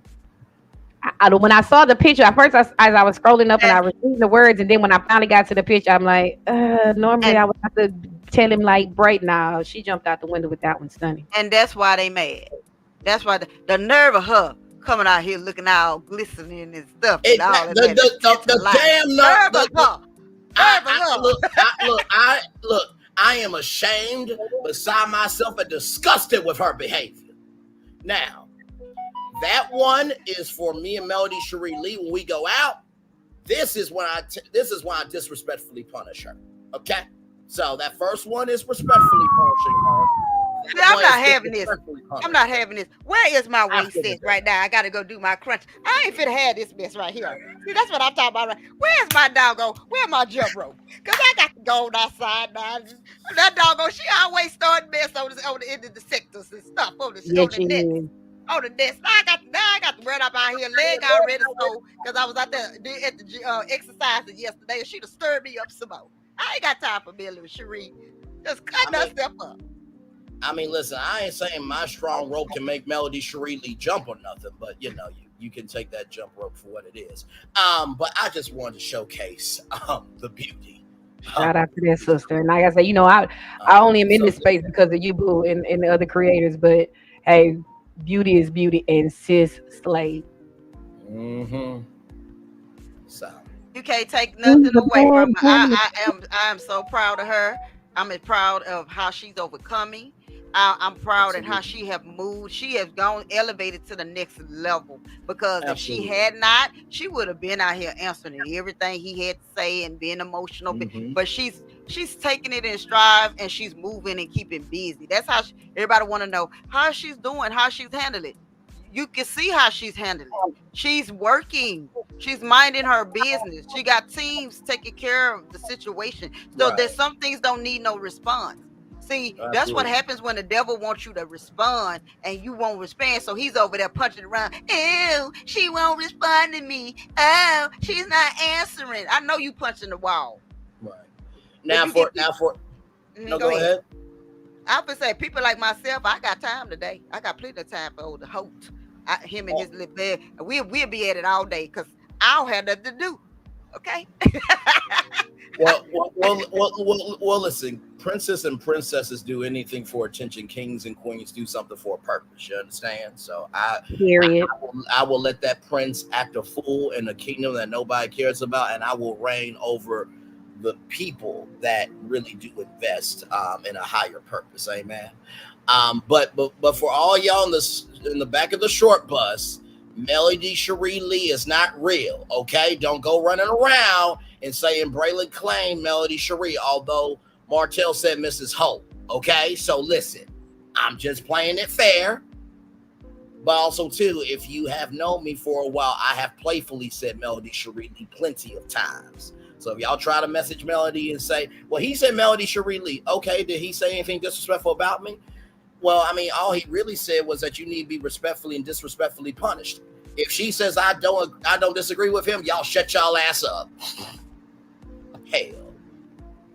And Brandon, she was rocking that see-through hoodie. I don't think she has a problem with the disrespectful or the respectful punishment, but I'm gonna be over here being quiet by myself, allegedly. Exactly. Go ahead, Miss Fuller. And look, Braylon, the only reason why Martell keep throwing out Mrs. Holt or Mrs. Holt, stuff like that, he's trying to make her feel bad about giving up her name. She ain't feeling bad. Matter of fact, it made her more money. The moment she gave it up, Mr. Scammer. No, absolutely. Allegedly. Absolutely. No, absolutely. But no, I have to clear that up because some people are really just born stupid. I'm sorry. So under 65. Listen, that part. So I don't want anybody to go back and say to Melody this, that, and the third, because guess what? If she now listen, is she going to say I don't disagree with Braylon Lee, say I need to be handled respectfully, disrespectfully, and my name is Melody Cherie Lee? She's not actually going to say that. Now that's a great hope I have, but that doesn't mean she have to. But I mean, when you say Melody Cherie Lee out your mouth, it does have a nice ring to it. Okay, it just does. I don't know what to do. It works. It does work. And not to mention Cherie and Lee, they both rhyme. So I'm not saying anything just to be extra. Okay. But no, that degenerate that she also managed to get herself hooked up with, who is also attention seeking. Are we seeing a pattern here, ladies and gentlemen? And that loops us back to never ever meds. There are some red flags out there, ladies and gentlemen. We need to be aware about them because they keep consistently presenting themselves throughout our population, and yet we keep falling for these people and their smooth lines of sales and not listening to our clearly working eyes. And that's what I said, not listening to our clearly working eyes. Yeah. No, you're absolutely right. Lady B, what did I do? What did I do this morning? Lady B, he going to timeout. Don't worry. As soon as the stream over, he's going directly to timeout. Do not pass go. Do not collect $200. Timeout? What did I do? You can either take the time out or you can sit on this bench next to me on probation with the Lord, because he know I stay cutting up, and I be telling him I'm not going to act up, that I try to start every other minute that I wasn't going to act up. But if you act up, you might well come sit on here because I'm on probation with the Lord myself. Jesus dealing with me. He keeps me near. I would rather have some lemons or somebody who smells like lemon scrubbing all over my face. Respectfully. Disrespectfully, say it like it go. Disrespectfully, say it like it go. I appreciate the bench offer. I really do. But I'd rather have somebody who smells like lemon scrubbing all over my face disrespectfully. So just say. I'm only here to keep you honest. Excuse me. Look, Lady B, I listen. I drink my water. I mind my black-owned business, and I go on tour. I don't do nothing else on YouTube. Allegedly not confirmed. You know what? I can't win for losing with y'all. And that's why you love us. No damn sense. See. But no, I really do salute Melody and all the success. I mean, like from the branding to the business to really keeping that whole franchise afloat, low key. She really has done, and people don't really understand like why you're doing all this other stuff. And this person is literally trying to tear, the thing that makes us all go. If you are finally a parent and you are blessed and you have healthy kids, hell, if you got unhealthy kids, don't matter. 95% of us, the rest of them, y'all know what happened to them. We dragged them over there on my channel with the news. The 5% of the parents that ain't doing squat. But for the rest of us, there's nothing more important to us than our kids, their safety, and their health. So imagine how hard it is to show up, do all the things, manage the brands, take all the phone calls, while the person that you thought was going to be your partner and who you are stuck with, because these kids have DNA. It is what it is. You can go to hell or heaven. They are still who they are. And you have to also eat as a divorced mom of 2 kids. The hardest thing you have to eat in that situation is what they are going through is ultimately my fault. The kids didn't make themselves. We made them. And so the drama that they are experiencing with this other adult, as much adult that I'm trying to protect them from, at the end of the day, I did that to them. Me and my loose goose. And that's some hard stuff to sleep at night and then go out and put in an 18-hour day. So shout out to that, sis. Exactly, and that's so telling. I can agree with you more. Even though my kids are grown now, they are in their 20s, one of them in their 30s. I just have my grandkids, and the one that my recently divorced, me and my ex-husband share together, my oldest son, he was using being the narcissist that he is. He was using the grandkids as a decoy to get away from his girlfriend. So to tell the lady that, oh, I'm going to see my grandkids, and she's giving him the vehicle to go see them. Well, we ain't seen them in about a couple of months and weeks. So what grandkids are you seeing? I'm just saying. So I look at it like this here. As a parent, you do all that you can to try to shield your children from a mistake that you made. Because at first, when we meet these people and we get involved with them, they get the gift of gab, and they make you fall in love, and they tell you the world. They give you the moon and the stars. It look like I'm gonna have to go get my own moon and stars because I ain't got nobody to give it to me yet. But anyway, so I feel what you're saying, and I do. I admire Melanie Cherie because it is not easy. Because again, she's living her life in the public, and she didn't ask to. In a way, she didn't ask to deal with it on this level. She asked when she stepped out to do her show. She was like, "You want me to be reality, so I'm gonna have to be reality." It would have been different if he wasn't. That person wasn't cheating on her and they stepped out and they would have showcased it. Okay, if he would have been right, he never had cheated on her, they stepped out and they did this reality, he would have showed all about their business. I truly believe he would be sitting right there with her right now, indulging what she has, because on that time you was on the right path. But because that person didn't do what that person was supposed to have done, and she got tired, and then on top of that, you humiliate, you just embarrassed her. You embarrassed her in front of the world, and still continuing to try to embarrass her, but it's backfiring. And then you mad because it's backfiring. It's like me walking right now telling the wall get out my way, and I kicked the wall and hit my toe, but I'm mad at the wall because the wall wouldn't move because I kicked the wall and I hurt my toe. Well, you told the wall to move. The wall didn't listen. What the hell is wrong with the wall? Like, that is just the stupidest wall in the, like, the wall didn't see you coming. That's the shit you're dealing with. Didn't move out my way and caused me to break my toe because I kicked it because it wouldn't move. You feel what I'm saying? That's how stupid he sound right about now. She gave him the freeway.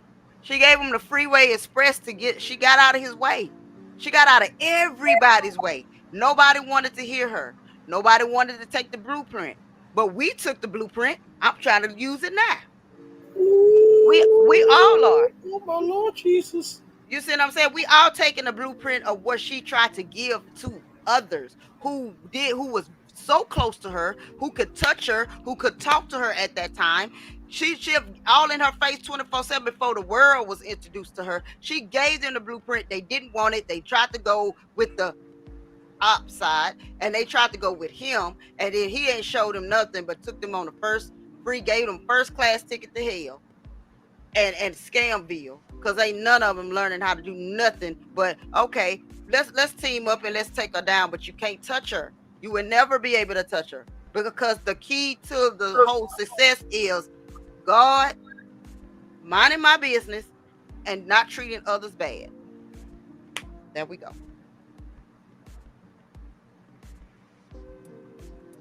No, amen. Amen to all that. No, I'm sorry, y'all. You know, ooh, Lord Jesus, the streets are hot today. Oh, my Lord. Okay. Oh, Lord. Sorry, y'all. I saw something. And I think if we being honest, yes, this is still reality TV. I'm going to take y'all to the way back machine, because y'all know I'm a Southern girl, and we like to do things like that around here. Yes, indeed. I'm going to take y'all back to the Neelys. Does anybody remember the barbecue sensations from Food Network? The Neelys? Are you kidding me? Yes. Yes, and I met them. Even when they was. Yeah, I'll tell you about it. Go ahead, sis. I'm glad Miss Fuller said it the way she said it, because that's what I was bringing up. Right. Because she know where I'm going with this, don't you? Because you know the story behind Gina and oh boy. So anyway, when the Neelys actually get their Food Network deal, they are literally on the verge of divorce. Like, they are literally low-key, almost not even living together or speaking together. They've been running that restaurant. And when they get the deal, they now have to present themselves for, like, I think 6 years is how long the show lasted, as this happy, loving Southern Black couple. Right. And the pressure of doing that, literally, you're talking about make the pipe burst. When they got the deal, they were content to, for lack of a better term, present an image that they couldn't live, but they could sell. And I think Melody and Crazy kind of ended up in the same thing. They were willing to. This was probably already a rocky situation before they ever got down there with Crazy, who was literally going to do everything he could to exploit and make their situation worse. And if Dummy had just been a little tighter with his sloppiness, like the Nita dude was, you'd have been all right. Y'all have still been good. She probably would have covered and protected you, because she's the kind of person that values family. It's the reason she's going through all this stuff. And again, for the people who decided to talk about the situation that came out with the documents, that's cool. I don't do that. I spend a lot of time trying to help kids heal. I know how hard that is. I know what those reports really look like from the inside, where you were sitting there, you having to do all that stuff. So no, thank you. I don't do that with the kids. But I do know for a fact, as a mother, one of the things that we constantly have to deal with in these separation things is the fact that this person is doing this with intent and malice. That's two of the elements you need to know that something is a bad or maladaptive behavior. And basically, they're effing you over because they can. But the only reason they're there to F you over is because you let them in your space in the first place. And that's a tough thing to eat. And community, let me add to what you had said about the Nillies. Let me tell you something. You wasn't telling no tale on that one. And let me tell you, I'm so good with I see certain because I used to love watching them. But when I used to see her, if you would go back, I wish I could find those videos. But when I first went back and I was watching her and she first came out, she was like, I said, ain't no way in hell. When I first saw them, and I said, this is a front. Ain't no way. You just this loving dub someone right. I figured that out when I was in Pearland, and I went to the HEB in Pearland, and I was in there for something. Me and a friend, we was in there for something. And I tell you, and my grandbabies was with me. If I tell you that when they walked through that door, she was one way, she was another. It's almost like it was more like you can see it. You kind of see it. But when they stepped out of that curve, stepped into the place, they was like, okay, lights, camera, action, here we go. Like, oh wow. I'm telling you, man. Oh wow. She's talked about it, and so has he, because he remarried. He reopened a restaurant. He got a new little family and stuff. So I mean, I'm just saying they never should have been down at the production. Is what I'm saying. There are some people who are in situations who never should have been in production. But I do understand Melanie having such a marketable brand and just a business like spirit. Like this is what she's a serial entrepreneur. She creates opportunities. That's what she does. Like she'd have been doing that, whether that the heathen over there would have decided to display and produce and broadcast all of her struggles for payola. But what I'm saying is like, and that's when I was thinking about it, as I was listening to y'all talking, I've seen some of the other commentators from some of the other creators. I'm like, GD Needles all over again. Like, what the blood? And that lady said this. I'm gonna say you something that Melody wanted to say. She have said it too. But even Gina came out and said, she said there was time when they was filming. She said it was time they were feeling. She wanted to take the glass and just knocked him down. She said she could not stand him. She hated his guts. She expressed it with so much emotion, and I understand that. She had her daughter, she had her kids and everything, but I understand where she's coming from. But she had to present herself as a business. Now, here's how this is the situation with Melanie. I mean, you take it to the other side. With her, she's more like, okay, I'm gonna go ahead. It's a business. I'm gonna do this. But she have expressed several times, I don't want to film with this person. Stop it. Stop it. Now these are 7 years later. Now she's studying, letting y'all know I don't feel safe. I don't want to film with this person, and you keep it up. So whatever happens that y'all trying to push to happen is gonna be on you guys, because I told you I do not want to film with this person, and y'all know that. But it's almost like y'all trying to make something happen so he could go, well, you see. Well, man, just gonna call your crazy auntie up. That's me. I'm the one that y'all pull out on Thanksgiving. Don't have no problem. I come out the kitchen. I don't even like y'all. Don't start me up. First, give me a plate of the turkey and the yams and stuff and greens before I set. I don't like to set it off on an empty stomach. That's how I do. That's me. That's me coming into love and marriage trying to be a set. Who I got to cuss out up in here to get some action? Since I wanted somewhere. And honestly too, like I said, if she says on this reunion that this is my last scene and season and walks away, I don't know what it's going to do to this sector, but this is the thing that I think people don't really seem to understand. And the Neelys, I absolutely love those two.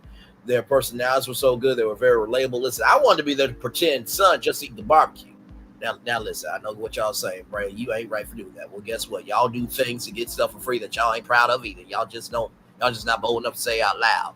But here's the thing. Everybody got to recognize that if Melody does leave and the cast still wants to work, if OWN cancels the show, then the show is done. If no other network wants to pick it up, then it's done. So really, the cast is not in control of shit. The network is in control. So I want everybody to get that clear through their head. No matter what ends up happening with this show, it's up to the networks to keep it on or keep it off the air. So no matter how much Tisha and Marceau want to be on, no matter how much Kimmy and Maurice want to be on, no matter how much Stormy and Courtney want to be on, Sonny and Moses, Destiny, no matter how much they want to be on, if the network don't approve it, it's no go. Here's the thing, Braylon. Here's the brain, and you're right about that.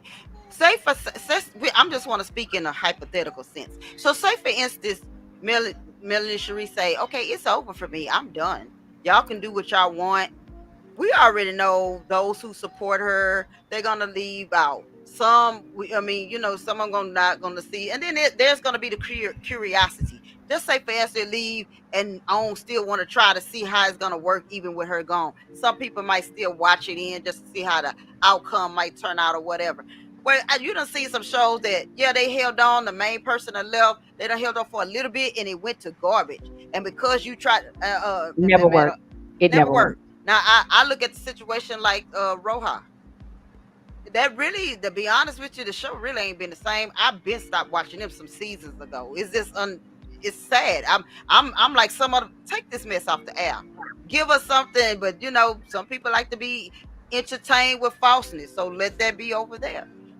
As of on this sector, this side over here on the OWN network, you would think this is supposed to be a different class of people.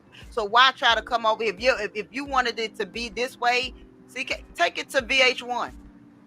Like y'all say, take it to Zeus. Sell it over there to Zeus. You might have a better chance with y'all bull, but ain't nobody gonna go over there and watch that mess. But besides y'all 2 raindrops and maybe 1 or 2 of they fake people that they got, or they family members that'll go over there. But at the end of the day, you still not gonna outshine that one woman who brought the stuff brought it to the forefront, who took it and tried to be graceful with it, and y'all took it and tried to turn it into whatever, trash, Ratchet City. So she decided, okay, let me go and make another power move. I'm gonna go get in with Nubian. Okay, it takes time to build up a network, and trust to believe. Yes, it does. It's gonna be all right. Did you actually think VH1 just started out the top? Oh no, I was there. We were all there. Did you think MTV? I was there myself. Did you think MTV just popped out and became MTV they are right now because they just started out the gate like that? No, they was doing videos all the time. Wasn't nobody watching it. We was watching the videos. And like MTV. We remember when TV used to go off. Remember when they would play the flag and the Pledge of Allegiance and TV went OFF off. That part. No, I do. Now, I don't remember that part, but I've heard about it plenty of times. Now, listen, when I was on Melody yesterday, you know what I said? I said, listen, I think Mellowcon on Nubian TV will be lit. Y'all know I've been trying to pitch that for a while now. Now, here's the thing, right, on being on someone else's platform. You have to know how to play the game, right? I said the idea and I left it there.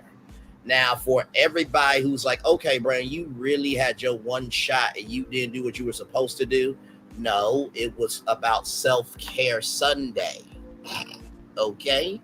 Number 2, she's also coming to Little Rock, Arkansas. So I was also promoting her. See, the reason why some of y'all will never get ahead in the game is because you don't respect the rules of the game. My greatness is already known. If you're great, you don't have to showcase that every time you get on live. You don't. Just the fact of me mentioning it, everybody heard it. So when it comes to Melody and being an entrepreneur, the reason why the greatness is probably overwhelming is because she is so focused on her purpose. And I do not understand. I said this last night with Sassy Tea-V and Lil Paulette. By the way, go Lil Paulette's channel. We had a great time last night. Please rewatch that replay.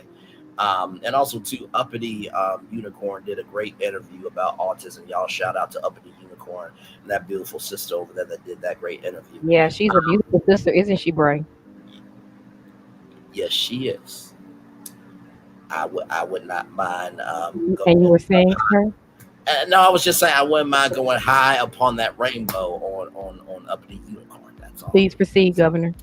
You know what? I cannot deal with you. But the point that I'm making is I do not know when it has become bougie to be on purpose. I really don't. No, joke. Like I thought that's what we were all supposed to be doing. Like breathe, drink water, and like be on purpose. Like what are we doing here? Exactly right. Like, you living out your dream is being extra. Like I just don't get it.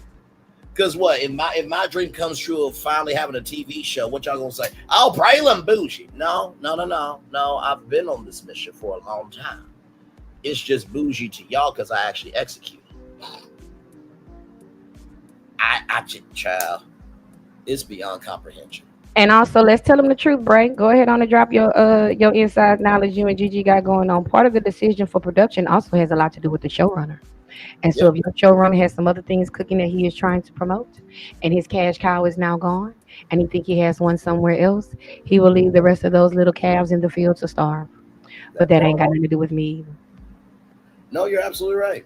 Better speak the truth. I was tongue-tied So for a that's second. bad that bougie fail. Because if it don't, he gonna be his behind over there with day ratings, and he won't give a darn about y'all $2,500 show checks.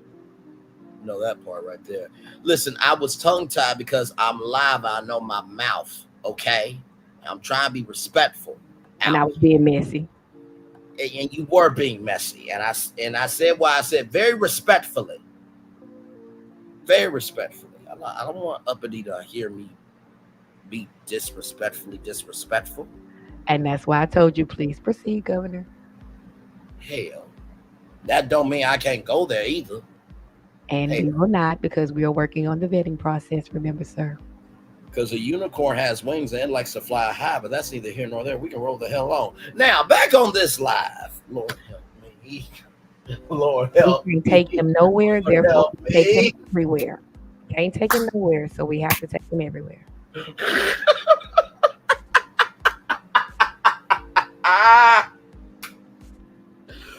Oh, my Lord. And this is why I cannot get the rest of my production work and flyers and graphic arts done over here. See? And this is what YouTube is supposed to be about. Like, it boggles my mind with people saying, oh, the news is slow, this, that, the third. I'm just like, really, though? There ain't nothing else to talk about? Hell? Like, you sure about that, people? Like, I mean, and listen, I hate to do this again, but I'm gonna have to do it again. I mean, so y'all are really sure there is nothing, and I mean nothing else to talk about at all. Y'all sure? It's plenty to talk about, because like with you, you're gonna be good. You're awesome. You on everything. And another thing, Braylon, when you get a chance to sis, I know you, but I'm finna go somewhere with this. I'm finna take it to H-Town for 1 second, for Cullen Street, downtown. Shout out to the boys out 288. Turkey Hut, girl. Hold on, baby. When I saw that, I said, so hold on. I said, so this means we can't get no turkey? That's all I'm saying. I can't get no baked potato. I can't. Did you see the fire? Did you see the fire? I said, well, all that turkey meat, it should be good to cook by now. Oh, this like the girl Almeida, baby. First of all, for 37 seconds ago, let me bring you back to Almeida Chicken and Rice. Remember when that used to be the spot back in the day when it was just the Reggae Hut down there with the peas and rice and the oxtails? Yeah, they're gonna tell me about the Reggae Hut. Reggae Hut, girl, that's my spot. You done took me back. I'm going back into sin. Let me stop. Thank you. I'm delivered. Okay, I don't want me no more. Lord, not Andrew Caldwell. I'm talking about that's some good sin. I mean, that is so. Okay, it was the best of the best kind. Okay. But yeah, let me tell y'all something about this. Okay, so if anybody's following the turkey leg hook drama, Miss Willow, let's give it to them in 30 seconds. All right, man and woman open a small food truck. They have some success. Basically, what they do is they smoke the turkey legs and then they started stuffing them with like boudin, different little things that you could stuff with. So some of them came with like chicken stuffed in it, or they make these other little things. So that was how they originally started the business. Well, something happens and he leaves to go and be a guest of the state for a while. So that's where he resides. And while he's gone, she grows the business exponentially. And I do mean exponentially. They go from this little teeny tiny food truck to basically sitting on the corner. So now we're going to put a pin in it right here. Fuller That's when she was making the money, and I'm gonna be honest, some of this is her fault, and she was really tricking off a lot of that money because she was having a good time. She was making all that money. She should have bought the property that business stands on, because now they screwed. But we're gonna get to that later. So he comes home because the ex of the states don't stay there forever. He ain't do that. He wasn't that out there. But when he comes home, they are having both personal issues, and his presence in the business becomes a problem. Such a problem that it was originally three of them. It was him and her, and then they had two other business partners. The two other dudes won't out. Cool. And I went to 51, 50, I think is the name of it, across the street. They had a brand Nubians concert one night. Yeah. You talking about 50-51? Yeah, 50-51. So, oh baby, I went over there too. If thinking ain't booming over there, that must be. Let me go. That's which is why things happen to that place. So fast forward, they do eventually settle on something, and they kind of like go their separate ways. And the guy who was one of their partners in the Turkey Hut opens a bar directly across the street. Has kind of like a tropical thing. Well, mysteriously, the bar has a arson incident not too long after it opens. Still unsolved. I don't think anybody's ever going to jail for that. And so now we come to the separation of the couple. Couple is now currently divorcing. And the problem that they are having is amongst a myriad of other lawsuits, because there are employees claiming that the husband has been, well, let's just say mid-coitus in the restaurant with employees. If you're picking up, yeah. Just wait a minute. Yeah. I heard about that. Wait, hang on. I'm sorry. I'm going to have to let this joke land. You mean to tell me that he is stuffing turkeys at work? At work on the clock. Literally. All right. Literally. Okay. And I went past that. I ain't get my turkey. Let me go back and see. Me neither. And they overcharged me, but don't let me get to talking. But anyway, so because they were these activities he was just really like very aggressive in his personality, but he was also extremely flirtatious. So she had a lot of problems going on, but the business became extremely successful. Now they sit on almost half a block of property. And here's the rub, which brings me back to the beginning of the story. When she had the opportunity when he was gone to buy the land that it sits on, she should have done that, because now they have increased the value of that property by making the business so successful. The actual people that they own the property that they lease it from, they want in the millions to sell them. So they're going to basically have to either continue to work out some kind of deal to be in that space, or they're going to have to completely shut it down. Wild times in H-Town. But go ahead and tell them it's full about them people down here on Alameda. But I'm just saying down there on Alameda, baby, ain't no deal day down here. That's why I'm finna do my section called Love, Marriage, Lies, and all of that in H-Town, baby. You got to see it because I'm finna start it today.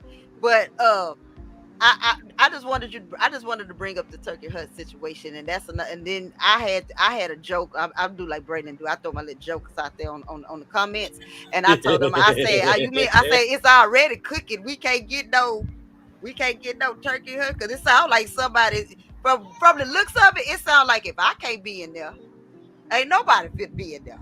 Oh, and the fire, the other arson thing that happens. So the first one happens across the street. Then there's another one on their property. The one that happens on their property, I think recently, because there may have been another one that might have been like a legitimate, stuff happens in the restaurant business after 10, 15 years. But the last one that happened, I think maybe 2-3 months ago, the only thing that mysteriously was damaged was the building, the part of the building that actually is the office where they keep the records. It's amazing how that was the part that was damaged. But this is funny you should say that, because 2 days ago, that's the same building that just got fired again. I did not see the news over the weekend. You're a whole lie. Like, this literally happened like 2 months ago, bro. I'm telling you, it happened 2 months ago. I can pull up KHOU right now. What?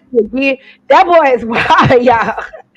I gotta go back to work. Like, this is crazy. They are cutting up. I'm serious. I'm serious. It's been, when you get a chance, go look it up. It's been on all for the past few days. They've been talking about it, and it's so fun. I thought it was the whole building. It's the office.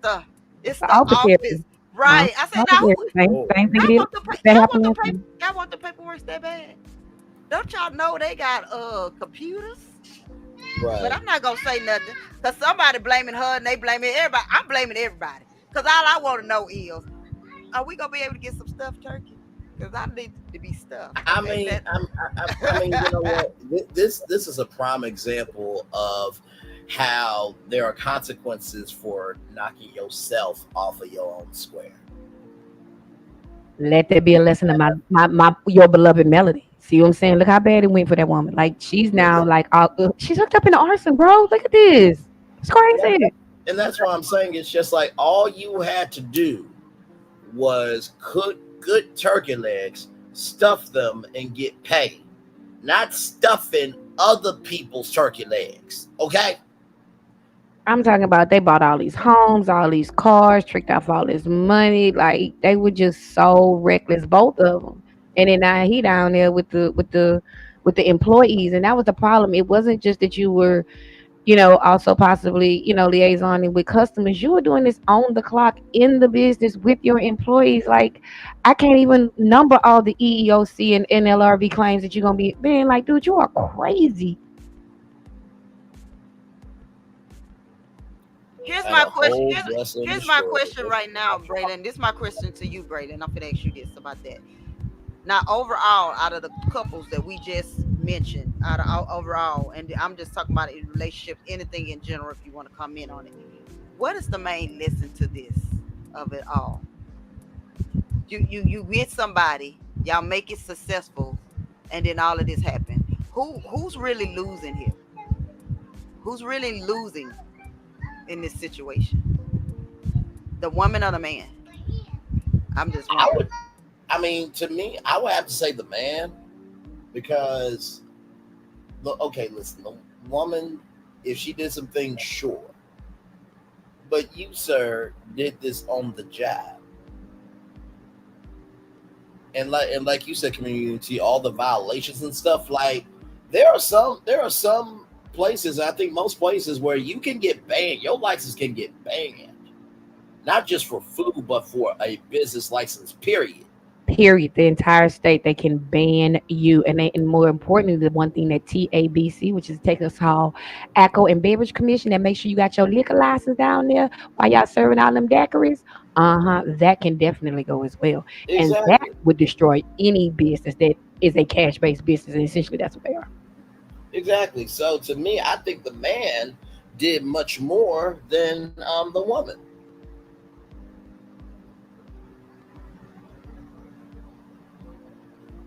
I feel like she did it as well, because again, some women can be so caught up. You can be so caught up in love and want to help bring him along and help him along, but you're forgetting how to secure your business.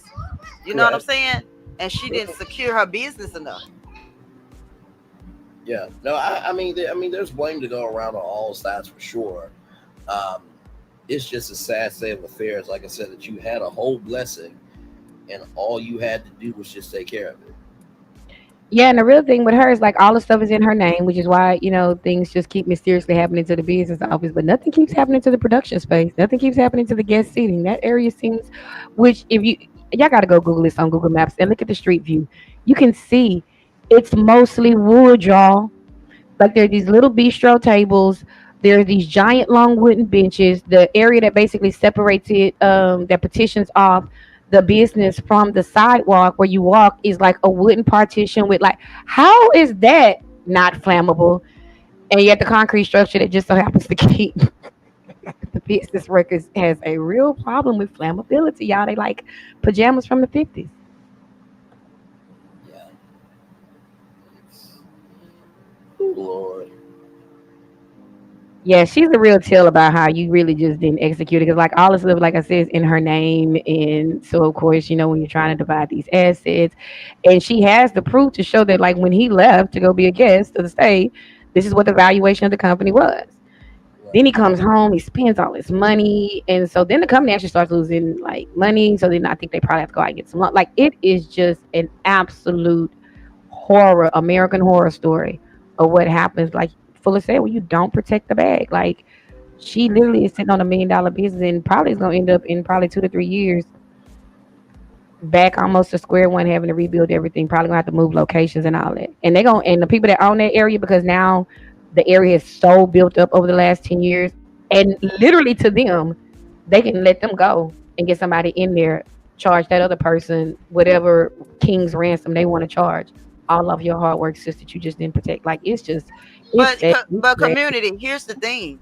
They can put somebody else in that spot, but it'll never be another turkey hut because know they brought the business. So even if she was to move it and put it, which we all said they need to move it anyway, and put it in they need to be in they need a section to themselves where they have plenty of parking space, everything, because of the fact that their way them lines was long and people got to come out there almost. If they open at 10, you gotta be out there for 6 if you want to be in line. And you can't, and you better not show up with no bonnet on your head because you ain't getting in there. But still. Yeah, because y'all don't remember during the pandemic, that was those people. This is the same people during the pandemic that sent out the list that got them drugged by all their customers, because what they were telling them when y'all was a food truck, y'all didn't care. We showed up naked with our kids strapped to our back. Wait. That's them from the pandemic. Go Google it. It's all over TikTok. You know what? I need my eyes for purposeful things. I'll just take your word for it. I cannot. That was them. They went viral. I'm telling you, Brandon, they got that money. If they ever say money like David Ruffin, they pulled a David Ruffin on them folks. Yes, they did. They I know you want to leave me, but I refuse to let you go. They wouldn't let you in that door. You know, they like they was upscale. Like you was at a bistro, the way they were. And you don't understand, it is literally still basically a food truck type operation. The production space is really, really small. It's still nothing but outside seating that's covered now. And of course it's got a loud DJ, and now the parking lot, which really was for parking, has become an expanded food truck area. So all the parking is at street businesses, or the Walgreens and some other stuff. Like, it is just a cluster on that corner of Alameda. But again, she could have solved these problems a long time ago while she was gone, but he was gone. She was making all the bags. She going all the trips. She spent all the money on the Birkins, and she did.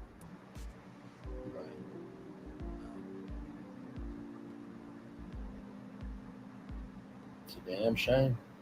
It really is. And that's why I say I look at the thing in this situation. I'm telling y'all, Carly should get him something going on over there. And that girl walk off.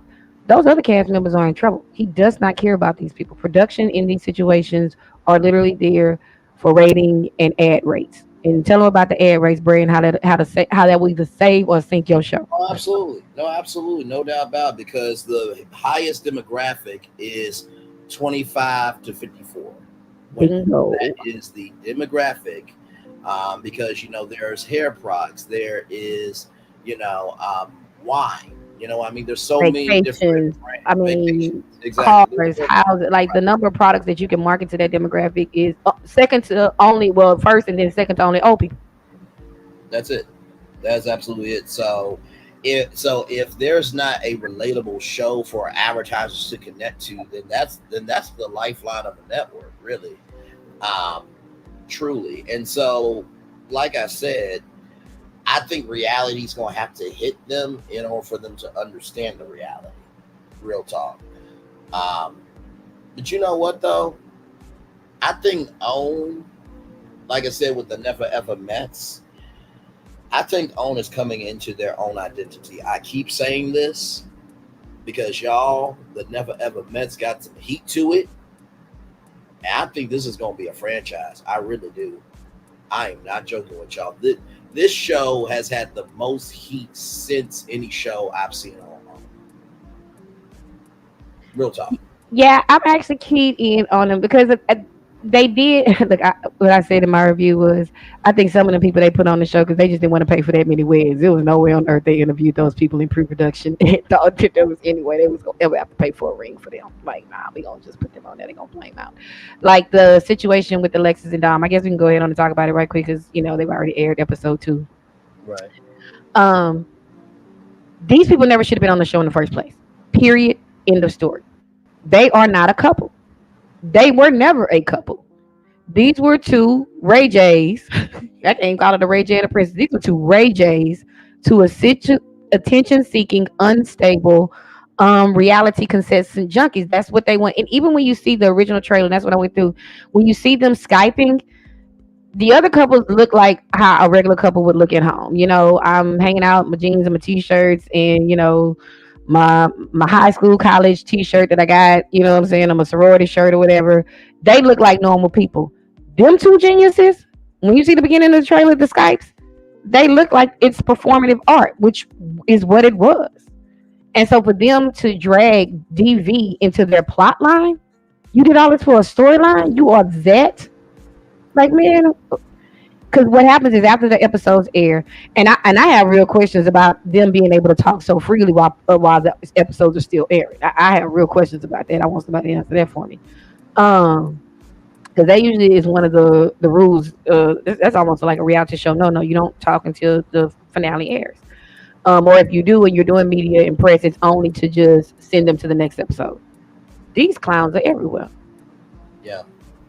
No, I agree. And honestly, tell you the truth, like, I truly feel that when this show ends, they are not going to understand the peace that they are going to have.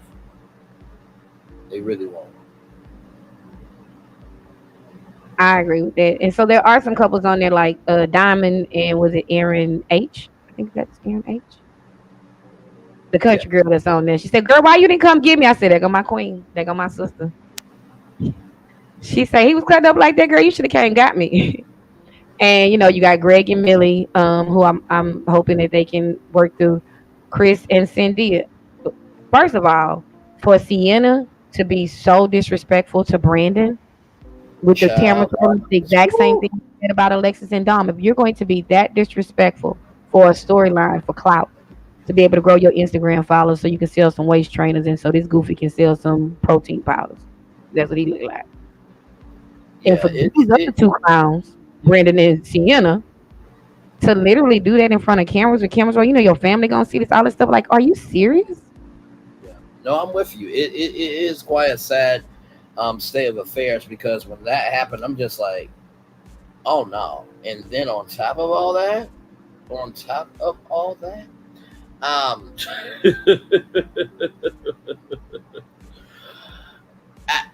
you throw flowers in the next episode, bro.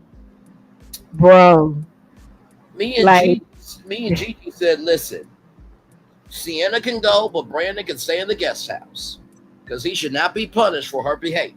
Because she is insane. Because remember, the reason they tossed them both is because she did mush over boy. When he pushed her, she came back, mushed him in the face, and he pushed her again, and she grabbed the pot. But they gonna tell us that was editing. Right. That they chopped it up like that. They didn't do no that's what it was. Y'all was full of that liquor. Y'all ain't had nothing to eat. Y'all went out to that little thing. But the whole reason you're there and he's there is to push your quote unquote brand. Y'all not there for each other. So whatever y'all discussed pre-production to run this scam on these people, y'all weren't able to pull it off because, no offense, once we hear them talk, we know they weren't smart enough to pull it off. Braylon and I could go in there and pretend to be like the couple and win the wedding of a lifetime. I mean, listen. I mean, this right now, listen. This mouth did get to 100,000 views. I'm just telling you, like, we went down there and we'd have had the whole win. They'd have paid for all that stuff. Okay. Listen, no damn straight. And honestly, y'all, when I say that this mouth can do a lot, this entity can do a lot, I'm playing, but there's also a little bit of truth in every joke. But to Community's point, me, Miss Fuller, or anybody in any couple would do better than some of the couples on this show. I'm just like, what are some of y'all existence on the show? So this is why I said Taron Jones needs a translator, because she can't go there. Agree, because she really should have told some of these people, like, okay, even doing the Kama Sutra exercises, like, she was so gentle with these people. Like, some of these people look like they were trying to do a Kama Sutra pose with their first cousin. Like, I don't want to touch them. Like, this not cool. Like, my mama said it's not what we were supposed to do. Like, what are you doing? And then you had Greg and Millie. They just went for, they went for the look in each other's eyes. But yeah, like, I really do think it is an important concept to air, because there are a lot of people living that life. There are a lot of people that are in online long-term relationships that mirror this, whether it's life in and which kind of is what happened, I think, with Diamond and Aaron H. You know, they got the kid. I think that's the people with the kids and the proposal or some other stuff. Or people who like, you know, end up in like catfish situations. I really do think there needs to be an education around the red flags of online dating. And one of the best ways that we can do that is experience is a good teacher. So we show people Correct. the realities that you can find yourself in if you aren't paying attention to the red flags. Sienna is reckless. Brandon should have never put up with that kind of language. And if you think that's the first time that lady to talk to him like that, I got a bridge in Manhattan and I like to sell you I don't own. You think that's the first time Dom got up in a woman's face? That was too easy. Liquor doesn't make you different. It just lowers your permission structures. That's all it does. That was already in you, boo. You was ready and willing and able to do everything we saw. Liquor, all it did was brought the gate down, and baby, the horses went loose. But I do like the show, and like I said, I really do think that maybe with the next, I think as the resolutions go on too, and you know, we kind of lose some of these people that shouldn't be there anyway. It'll allow us more space for the couples who really do have some things to explore. Like, how do you co-parent? How do you bridge the difference? Who's gonna move? Like, those are legitimate things that you have to consider with online dating. Remember, I moved in 6 months like a crazy person, all the way across the country, 2,000 miles. Yeah, no, for sure. And I mean, honestly, to tell you the truth, like I said, it's 10 episodes, y'all. I don't know if we're going to get a reunion, but I would not mind a 3-part reunion. Now, Tashonda, this is your first season, so I'm going to give you love, grace, and space. But if there is a reunion, Tashonda, I'm going to need you to take off your host hat. And I'm going to need you to get in your black woman ass and activate and say what needs to be said in this 3-part reunion or 2-part reunion. Because Jesus. Please and thank you. Like, if I hear, so what did y'all think about, Aaron, Jay, and Joanna's Kama Sutra? And you don't say, hey, listen, can we all just be real? Did anybody feel any chemistry from that? Like, I just say what needs to be said. You the host. Like, there was 2 cousins, like they was at the church camp. Like, what is this? That's it. But yeah, I do think she needs like I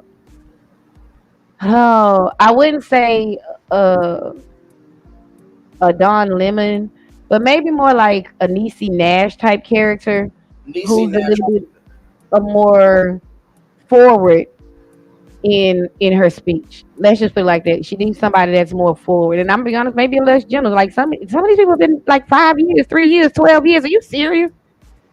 We passed the kid gloves, man. Take the kid gloves off and put them in the drawer. You need the ones that they used to whack people across, and then it was a duel.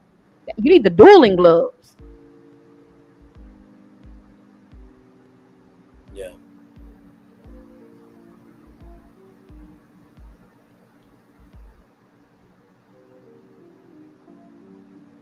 Yeah, no, I agree.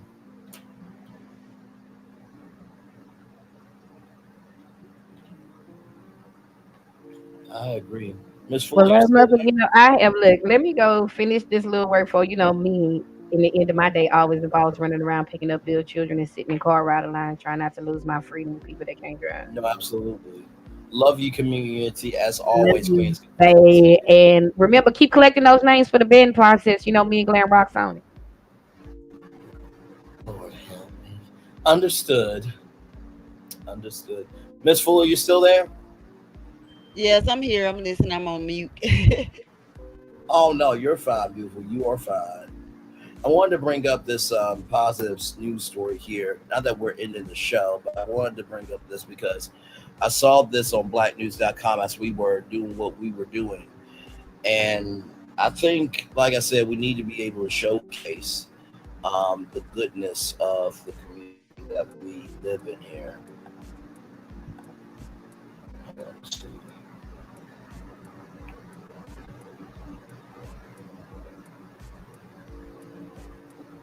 There we go. So let me share this real quick here. Now, this right here is amazing. This right here is absolutely amazing. This came out on March 27th, 2023, but still, it's amazing. Black teens from New Orleans solved math problem believed to be impossible for 2,000 years. Khalesia Johnson and Nakia Jackson, two high school students from New Orleans, Louisiana, have reportedly solved an impossible math problem and presented at a recent conference where they were the only high schoolers. The duo are the students of St. Mary Academy in New Orleans. They have proven Pythagorean's theorem of using trigonometry without circular logic. It was a discovery that countless mathematicians around the world believed to be impossible for 2,000 years, and more recently they presented their work at an impossible proof of Pythagoreans at the American Mathematical Society Southeastern Section semi-annual meeting at Georgia Tech in Atlanta. They reportedly the only high schools at the event, which was attended by math researers from several institutions and universities across the country. It's really an unparalleled feeling, honestly, because there's nothing like being able to do something that people don't think young people can do. Jackson told WWL-TV. A lot of times you see the stuff and you just don't see kids like us doing it. The two high school seniors said it would not have been possible without the encouragement of their teachers who instilled in them their school slogan, "No excellence without hard labor." We have really great teachers. Moreover, Johnson and Jackson are planning to go to college to get their STEM degrees as science, technology, engineering, and math, which are environmental engineering and biochemistry. Congratulations to y'all. That's amazing. Over 2,000 years and two black women solved it. Come on now. Watch Hidden Figures if you don't know. Please and thank you. That is absolutely incredible. Let's see if we'll play this. This is where the story came from.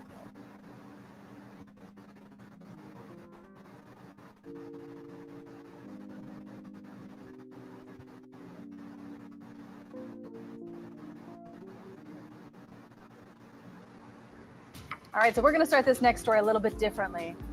Welcome to my game show, guys. Oh, no. Is this what the pop quiz is? We're having a pop quiz. Oh, it made me nervous. Get ready. Okay. All right, so the Pythagorean theorem. Okay, yes. Pretty basic concept. Right. If you can say it. Tell me what shape it describes. You should know this. Don't give me that face. I know you know. Come on, put it on your flashcard. He's a scientist. A triangle. Yeah, but you took high school level geometry. No. I failed high school geometry. What do you mean? Can you? Oh. See, it's the area of A to B Don't is show going off. to equal C. Don't show off. Yeah. Well, I was gonna say for a bonus point, do you know the theorem? A squared plus B squared equals C squared. Cerise. What did you draw? IDK. Don't know. Good thing IDK hadn't been invented yet when you were in school. I am sorry. I'm not the science or math person. There are some very smart girls who do know. Far smarter than us. For 2,000 years, no one's really been able to prove the Pythagorean theorem using trigonometry, and now two high school students from New Orleans East think that they have cracked it. Sandwich from shows us. I'm trying to prove it right now. It takes a special kind of student to outsmart 2,000 years of mathematicians. At St. Mary's Academy, they have two. It's an unparalleled feeling, honestly, because there's just nothing like it, being able to do something that people don't think that young people can do. Kelsey Johnson and Nakia Jackson just gave a presentation at the American Mathematical Society's annual Southeastern Conference. They say they've proven that Pythagoras' theorem can be proved without circular trigonometry, and it might not surprise you to hear that they were the only high schoolers in the room. You don't see kids like us doing this. It's usually like you have to be an adult to do this. Now, if you're anything like me, math is not your best subject, so we're both going to do a little refresher on this one. Now, it starts with trigonometry, and trigonometry is based on Pythagorean theorem. A squared plus B squared equals C squared. That all sounds familiar, right? Now, what they did, and that they said couldn't be done, is that Pythagorean theorem could not be proved using trigonometry. That is what is known as Circular logic. An idea can't prove itself. But what Kelsey and Nakia did is that they were able to prove Pythagoras' theorem without using circular logic. But they did use trigonometry. And if you're wondering how 2 high school seniors figured something like this out, well, it all starts with the teachers who challenged them to do the impossible. Yeah, like our slogan is no excellence without hard labor, so they definitely push on that. And we have really great teachers. And even if you don't understand their math, it's easy to see that with the right push, students can do the impossible. Sam Winstrom, Eyewitness News. Sharice. I would just also like to say, I got another slide. Sorry, Mom and Dad and DeWarren Easton. You did this the best you could. I just didn't get it, okay? Well, Kelsey and you know Nakia what? did I'm it. not They're gonna such a lie. graduate from St. I'm Louis Academy that in the anchor spring. They lady weren't right ready to there. announce Like, where they'll go to school, but said that they plan to chase their careers in environmental engineering and biochemistry. Again, good for them. That was amazing. What'd you think of that, Miss Fuller? That was 2,000 years. It's amazing, but hold on 1 second. But I'm listening to you, so I'm gonna let you do the talking. So give me a second. Oh no, you're good. No, and that's the thing too. It's like we have to recognize within our own communities the power of the good that can be in our community. I mean, like really, that was just incredible. I mean, those 2 black young ladies solved a formula that was 2,000 years old. Those ladies will go into the world and solve problems that will make our lives better. Like that's the stuff we need to be talking about. Those are the stories that need to be lifted up. And that's really the mindset we should all have. We should want to see each other win.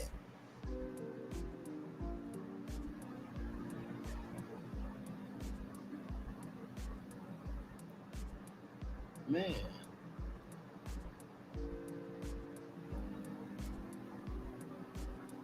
We really do have to do more.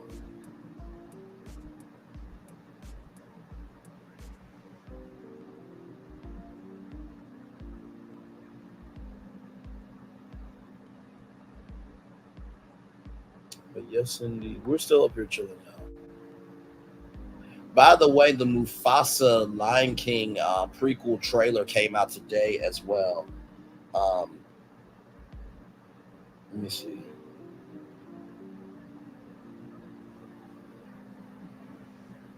So the director is Barry Jenkins, and the movie's going to come out December 20th, 2024. Now, I would show the video, but of course I would have to take the video out because, like I said, they don't like, they don't like when you play their own videos, even though they put it on YouTube for public consumption.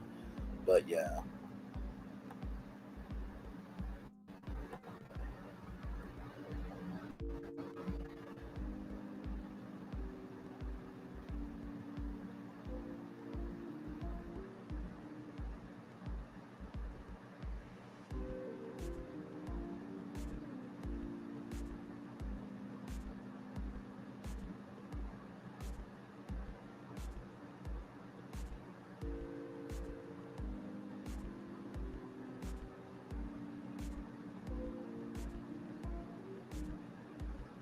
Yes, indeed.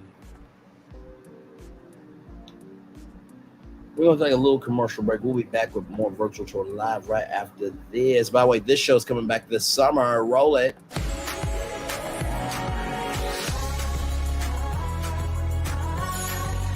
Did you miss us? If only there was a place in the morning to start my day. With a smile, somewhere to help me get in the know. Oh wait, there is. Bring your friends. Good morning, America. GMA 7A. Now that's how you start your day. Welcome to Copeland's. Copeland's is not just some fancy place for your big night out. In fact, there's no occasion too big. Or if you like, too small. Copeland's. There's always something good.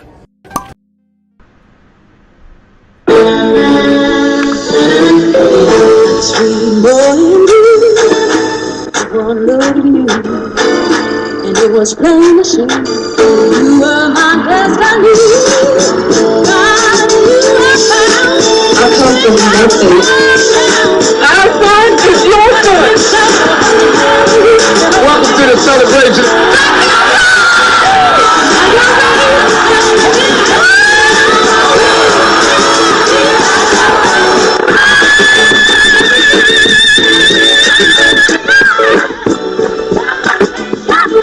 We all we got.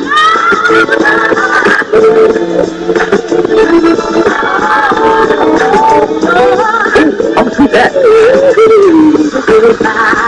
Don't you leave here to go for happiness. I want you to leave here to show.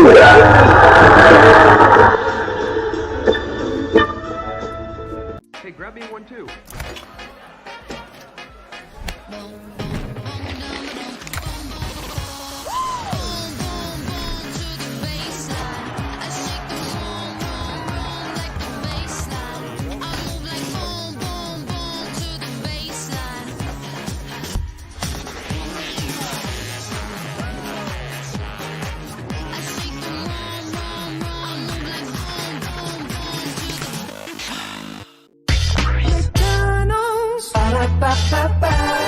I'm loving it. We're loving y'all right back. Welcome back into Brayley's virtual tour live. We're just chilling out this point. I'm back in. I'm back in. Yeah, go right ahead. I know. I'm back in. I'm listening to you now, Braylon. I was trying to do 2 or 3 things at one time. Oh no, you're good. Me and you. I think you got my number. I really need you to call me behind the scenes because today I need to talk to you. But yeah, it's where was I? I done lost my train of thought. Take back over. So basically, I was talking about these 2 excellent black young ladies who solved the Pythagorean theorem over 2,000 years old, and just how amazing that was. It is. It is. Yeah.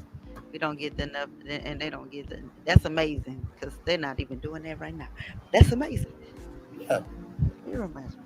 And that's the thing that we need to see more. We need to see more Yes. like this, though. Yes. Yeah, and that's why I do the show exactly the way I do it. Exactly the way I do it.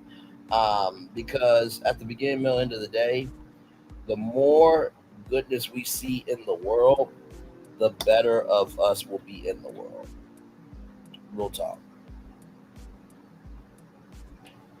Real talk. Hang on. I'm about to put something in the private chat. Hang on.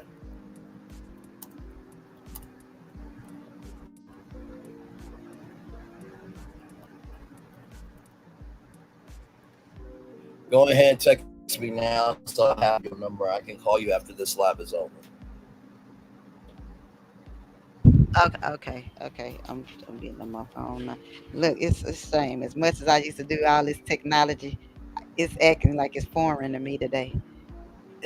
Oh, it is all good. It is all good.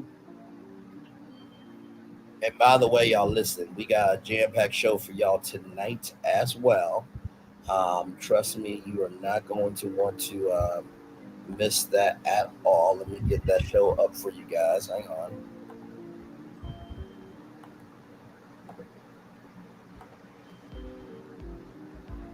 We go a little live here. All right, so let me show y'all this show right here. It is a big show here. Let me get this up for y'all. Here it is here. So Tony Braxton, Tamar Braxton, Hollywood and Diversity, Wingstop. You're going to be surprised about how Wingstop got up here. Kanye West is back in the news, y'all. And then Netflix. They've been working. Okay, I got it. Beautiful. Netflix has been working on a project that you guys may not know about, and they're also opening up doors for other filmmakers. So that show will be live in 4 hours at 6 p.m. So I think that's basically our show. I think we covered everything. Ms. Fool, you got any final words before we head out here? No, that's it. I learned a lot today, and I'll learn more. I didn't get a chance to stay on last night when you was on the we was on the 3 things. I was in and I was out. Yes. But I've been so exhausted trying to become a content creator and some other stuff happening. Life is happening. Yes. But today I did learn a lot, and I'm looking forward to the 6 o'clock because this is interesting. Yeah. Netflix. I'm always skeptical with Netflix, so we're gonna talk about that on that live when it gets there. Oh, for sure. And you know what? This is the thing that I really do love about our channel. I keep saying it, but creativity, humanity, and our diversity is what we do over here very well. There is not one virtual tour live that is the same. Now, of course, this is a media-based channel, but the stories that you get to hear over here is not just celebrity. It's real news. It's dealing with entrepreneurship. It's dealing with business. Listen, this is just what we do over here. And like I said, I think the range is what attracts people over here, because there's no other range like this channel. I really mean that. I mean, let me know of another, and that's not to say that other people don't have range on YouTube. I'm not saying that. But to go from Tony Braxton to Netflix, to go, I'll never forget the one we went from Kwanzaa to PH, when we talked about how Pornhub had to pay for profiting off of child P. We go there on this channel. And for all the days where I may not want to educate, elevate, and invest in the culture that can be better, that's what I'm here to do. So thank you, Miss Full, so much. I will call you immediately straight after this. I just gotta end this, and then I'll call you straight after. So with that being said, enjoy the fireworks for the day that's coming your way. Like I said, tonight, Tony Braxton, Tamar Braxton, Hollywood and Diversity, Wingstop, Kanye West, and Netflix. All that's coming up live in 4 hours at 6 p.m. I'll see you then. One love, much love, all love. Bye, everybody. All right, buddy.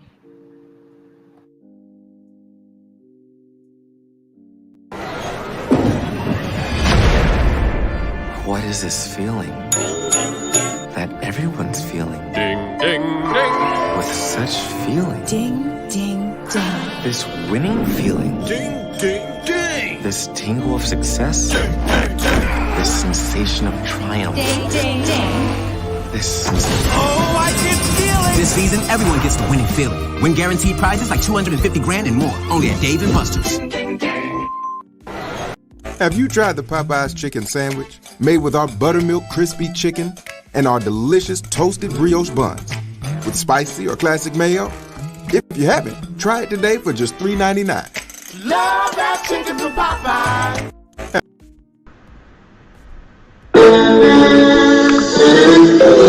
Sweet morning dew, one look at you, and it was plain to see you were my destiny.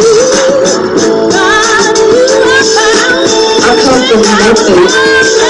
Our son is your son. Welcome to the celebration.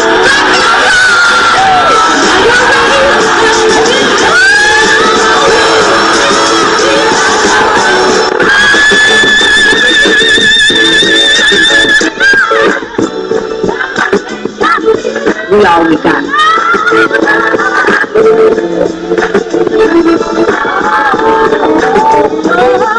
I'll see that. Don't you leave here today with happiness. I want you to leave here with shame.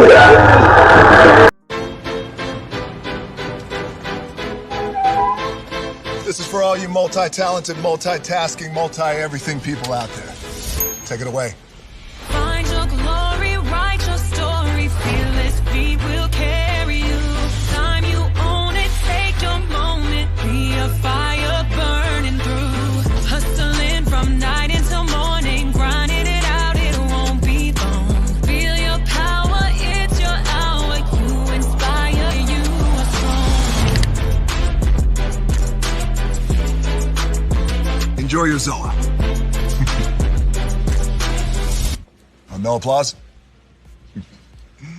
You're all fired.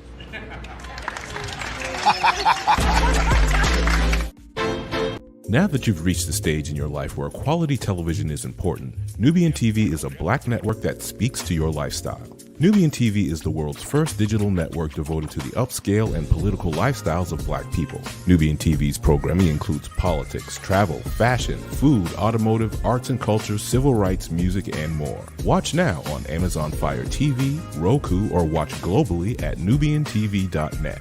Nubian TV, it's what you want to watch. Now that you've reached Caesar, just look at him. Politician, general, author, ruler, man.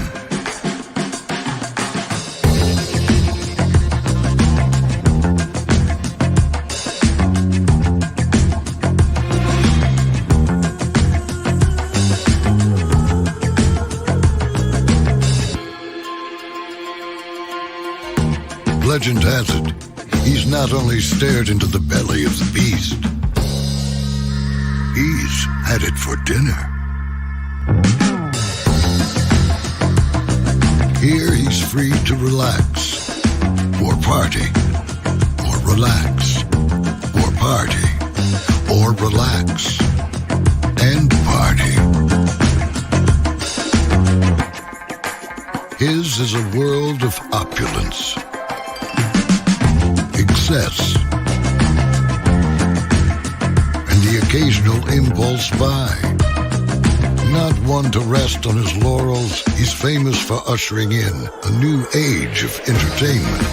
So, for anyone seeking a place where the sun never sets on a good time, all this awaits. I am Caesar, and I approve this palace.